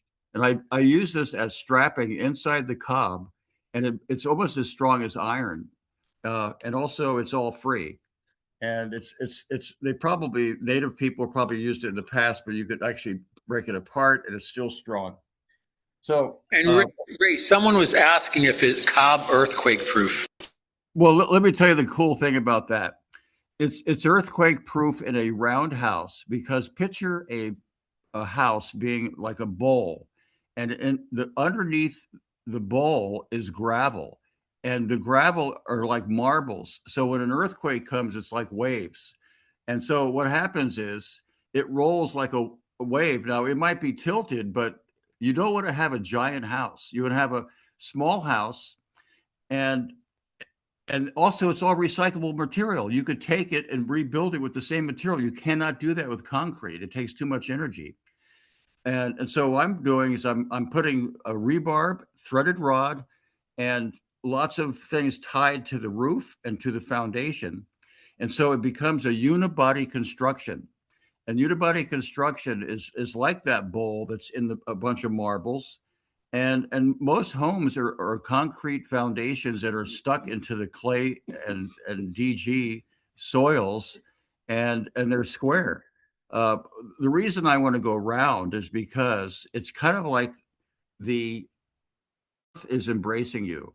And if you painted the bottom of your shoes like red and you walked around your house on that, say, paper, you'll see that you only live in half the house. And now, if you have a big house with a long hallway and you forget your keys, you got to go back and forth looking for your keys. And it's such a waste of time, because we have only a few minutes to live on this planet. And I think that having something small and being outdoors in the garden is way more important than being indoors, especially in Southern California, which is the best place in the world to grow food, the best weather in the world. And that's why there's so many people here. And so using the people as a resource is going to be really developing a community is super important. I've lived in 4 communities and I've met so many wonderful people like Keontae and others. And it's like a magical world. I mean, otherwise you just meet people randomly and it doesn't mean a lot. But people that are like-minded, man, you do a lot of good stuff together.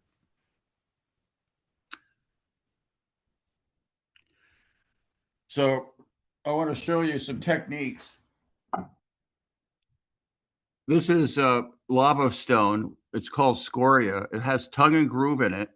And I'm going to start using this as a skin to be fireproof. And what I did is I love making models, proof of concept. This is a wall and there's a window. And you can see that there's a curve. Now, architects, since God only knows when, have never considered wind hardly at all, except for the Superdome in New Orleans.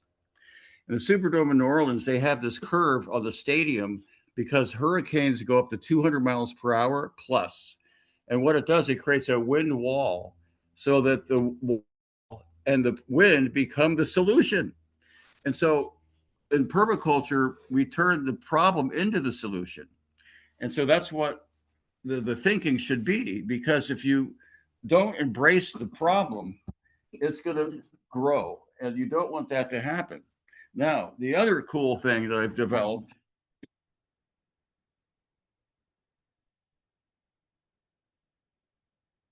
I just unplugged you, is this is a door that's a shutter for a door or a window, but this is my cat door. And you can see that it embeds into the cob. I have these are called dead mint.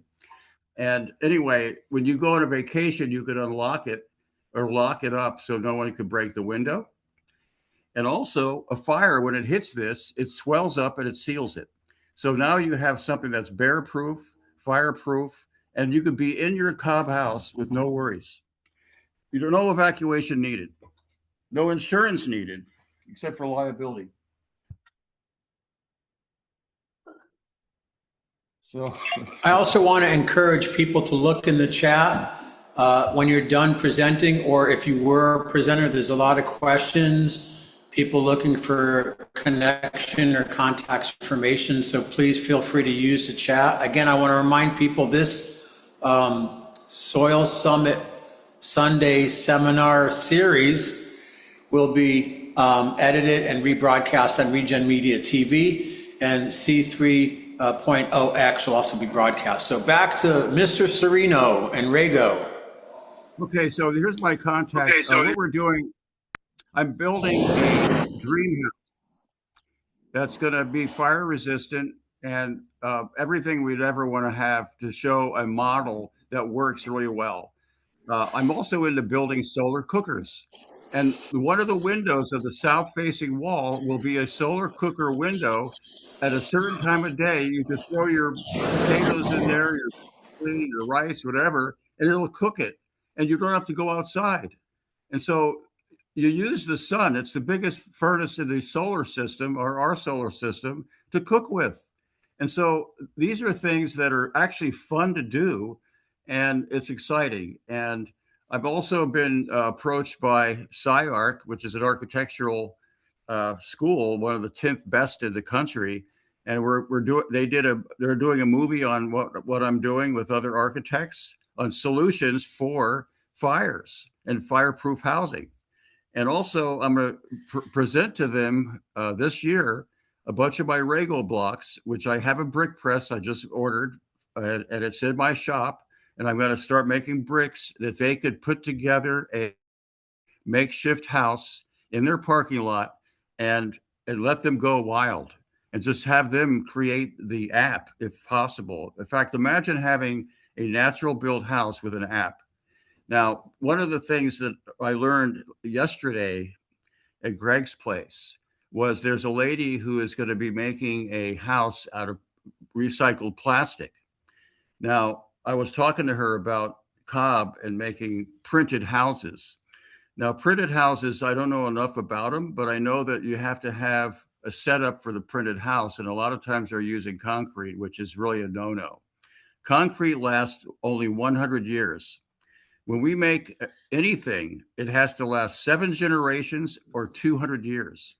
And so that's the mindset that I have. I make rocket stoves, I make solar cookers, I make big giant trellises for growing food, and I want to make sure those last 200 years. And I've been doing this for probably about 20 years, if not more. And so it's really important to realize that, you know, you don't just go to Home Depot and look at the new growth wood that's going to have termites in it within a couple of years. I have old growth railroad ties that I'm using from the 1800s out where I live. And termites only go in when it's in the ground, and it withstands the sun and the wind and the weather. And so this is like a rare thing. And of course, Cobb lasts 9,000 years on record. So if you know what you're doing and you want to learn, we have a wonderful workshop coming up this coming year where we can learn all the disciplines, all the things that we need to know about building in a safe, non-toxic environment and enjoying it and having fun, because I think fun and enjoying it is what we've always done. We've always done that. You could ask Keontae. He and I used to have fun at this eco house in Mar Vista, and it was a community of people who knew what was right. Absolutely. And I just want to mention, I know Anne has to leave. Anne is working on some eco-village projects in Africa. That would be a potential nice connection, potential strategic alliance for you, Ray. And Yes, I just want to again definitely. welcome everyone to our Sunday Soil Summit series. We've been having a huge focus on post-fire soil testing and remediation, but we're also looking at the old design, the old models, the old paradigm that contribute to events like this being more toxic. But also a big part of this, we don't want to forget the human story, that there's a lot of trauma and fallout with human beings from the experience. And one of the biggest ones I've seen is people navigating the matrix of how do I get compensated, how do I deal with my insurance company, how do I deal with the state, how do I deal with the utility company that has taken responsibility for burning down my home. You know, all of these things are very emotional, but very important aspects to any post-disaster situation. So with that, I'd like to welcome, I got to meet them a few weeks ago. I want to mention they also were helped to sponsor some of the program yesterday and today. We did bring out a professional film team. And there's a lot that goes into producing these events. But I'd like to welcome Shannon NoCon and Jordan Kellogg from Shack Law Group. So welcome to the Sunday Soil Summit and bringing your expertise for litigation. Hi, everyone. Thank you so much to Michael and Greg and everyone who put on the event yesterday. I've been doing these types of fire cases for almost 10 years now, and I learned so much from all of you that I really had no idea about, and got so many resources for my clients and for future fires. So thank you guys for all the work that you're doing. It's really important, and I think it's going to make a big difference in this fire and in many natural disasters going forward. My firm got involved in this type of litigation in the 2007 San Diego fires. My boss and his wife were evacuated. They had to evacuate their horse business. And their best friend's home burned down. And so they got involved in doing these types of cases then. And since then, the firm has worked in North Bay, in Paradise, in Maui, in Colorado, and Texas, lots of fires throughout the state. And I've been working on these cases, like I said, for almost 10 years. I think the most important question I get from people is, look, I'm going through enough right now. Why would I bother getting involved in litigation? What's the point?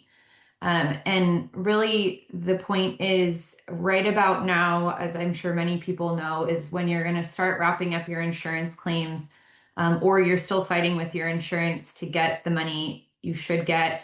And you're just realizing that you're going to have a significant gap to rebuild, to get your life back on track, and also that there are a lot of expenses that just aren't covered by insurance. There are people who have suffered significant lost income, who have suffered lost time at work or time with their family. They've suffered significant emotional distress.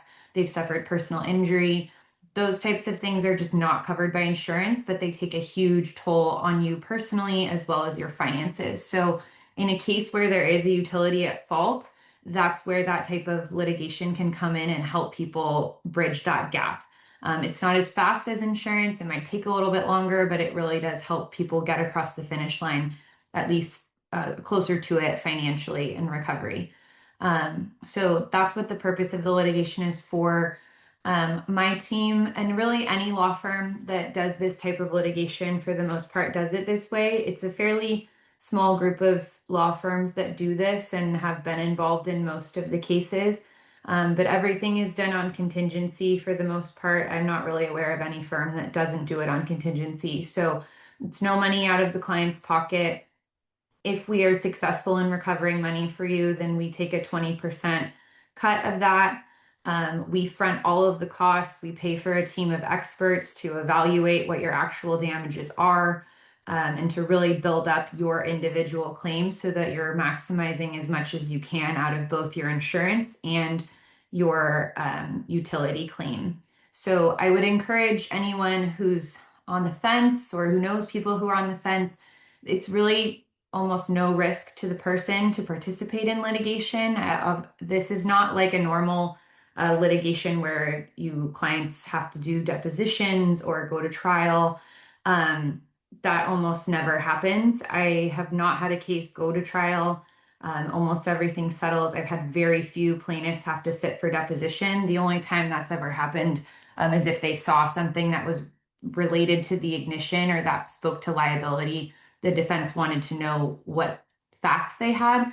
But otherwise, it's less involved than if you're involved in a kind of one-on-one lawsuit. So it's an important tool for recovery. We also, as a free service to our clients, we really try to help as much as possible with the insurance side of things, whether that's answering general policy questions or helping you write letters, reviewing your policy to see if you have coverage for certain things. We also work with an attorney who does bad faith litigation. So if you get to that point where you really need to sue, your insurance company is just giving you the runaround, we can point you to attorneys that can help you with that and get that part of your case resolved too. So that's kind of just the general background. I noticed there's some questions in the chat. So, oh, I thought I saw. Oh, okay. With regard to insurance approvals for oh, that's separate. Okay, never mind. Well, anywho, if anyone has any questions, has any questions for me now, I'm happy to answer, or Michael has my contact. I think that's going to be shared. So we're happy to just help in any way we can. We're also still taking new clients. So I encourage anyone to reach out with any questions. Excuse me, could I don't know if I'm on mute or not. If I could ask a direct question, does your law firm enable a group of homeowners, specifically in the city of Sierra Madre? We're in a massive 42 home development, and considerable questions are coming up about the environmental testing, the efficacy, the clearances, lack thereof. Do you get involved with assisting neighbors and versus cities? Yes, we have represented HOAs in the past. I don't know if your neighborhood is set up that way. It's not an HOA. It's not a HOA. It's not an HOA. Okay. So is your potential group claim, are you thinking who would be the defendant or who are you guys working with to resolve the dispute? It's a long, it's definitely a very complex, several litigations, measures that were defeated.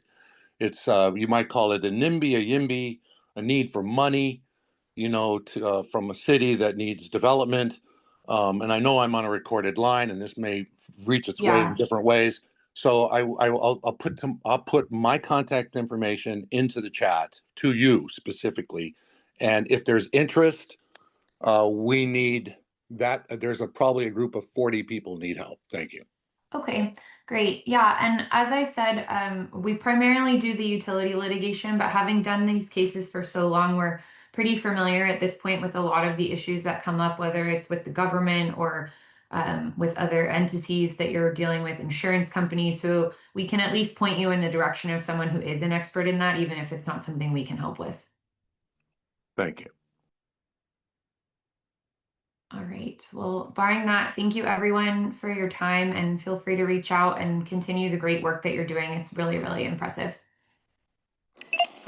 Great, and thank you for taking some time on a busy Sunday here to drop in with all of us. It's Brian Figueroa's birthday today, and he was going to have a representative here who I just talked to, and they're having some Wi-Fi connectivity issues. So I want to open it up for anyone.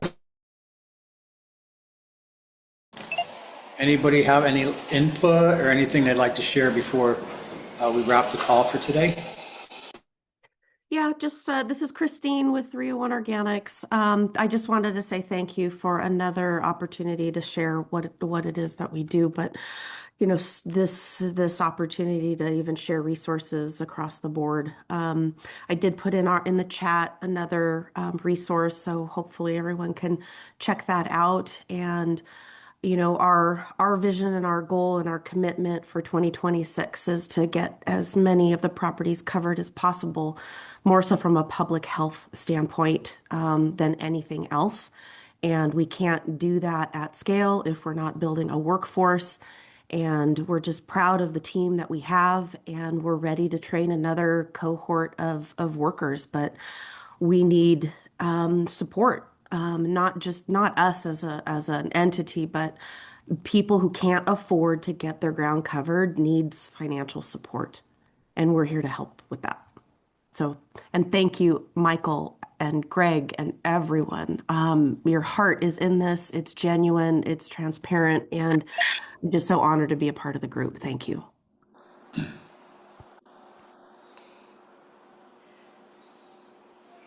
Anybody else?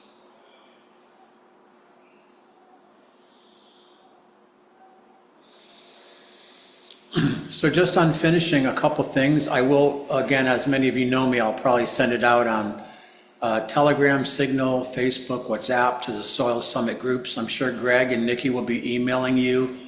But this has been a huge endeavor. It's definitely been a groundbreaking for building community, for regenerative solutions, trying to give those people at the cutting edge of innovation and response a voice. I know there's a lot of other things that are coming up this year, like the World Cup in July, and of course the Olympics are coming up, and of course Greg has the Unconference coming up, and of course all of you are constantly engaged. So I put the link to Regen Media TV in the thread. It's one of the places you can go to share the broadcast afterwards. I know a lot of you are so busy that it's hard to always spend hours and hours talking, so it's really been an honor and a privilege today.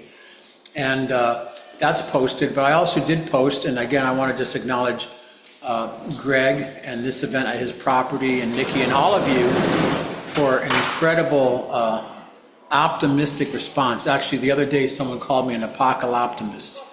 They're like, it's the apocalypse, but you're so optimistic. And I'm optimistic because I get the privilege of being on these calls and communications and events with other innovators, luminaries, and solutionaries like all of you. So I remain optimistic. I got a toot of approval there from the universe. And I did put a link in there for Earthstock Foundation, Venmo, Zelle, PayPal. But, you know, if you can do any support, there was definitely a lot of time, energy, and expense incurred. Tents and rentals, etc. A lot of stuff was donated, food, the Eilish Foundation, the porta potties, you know, but there is definitely a lot of time and expense. If you can make a small donation, it's appreciated. If you can't, we totally understand. We're not doing this to make money, but we're doing this to try to, again, bring solutions, build community, and to design and actualize the regenerative world that we want for ourselves, our children, based in the ancient traditional wisdom of many indigenous cultures, but bringing that forward with cutting edge innovation and technologies. So again, this will be up probably in a day, it'll be posted. And I want to thank everybody for just showing up. You know, showing up seems to be harder and harder in this day and age. So thanks for showing up and all that you do.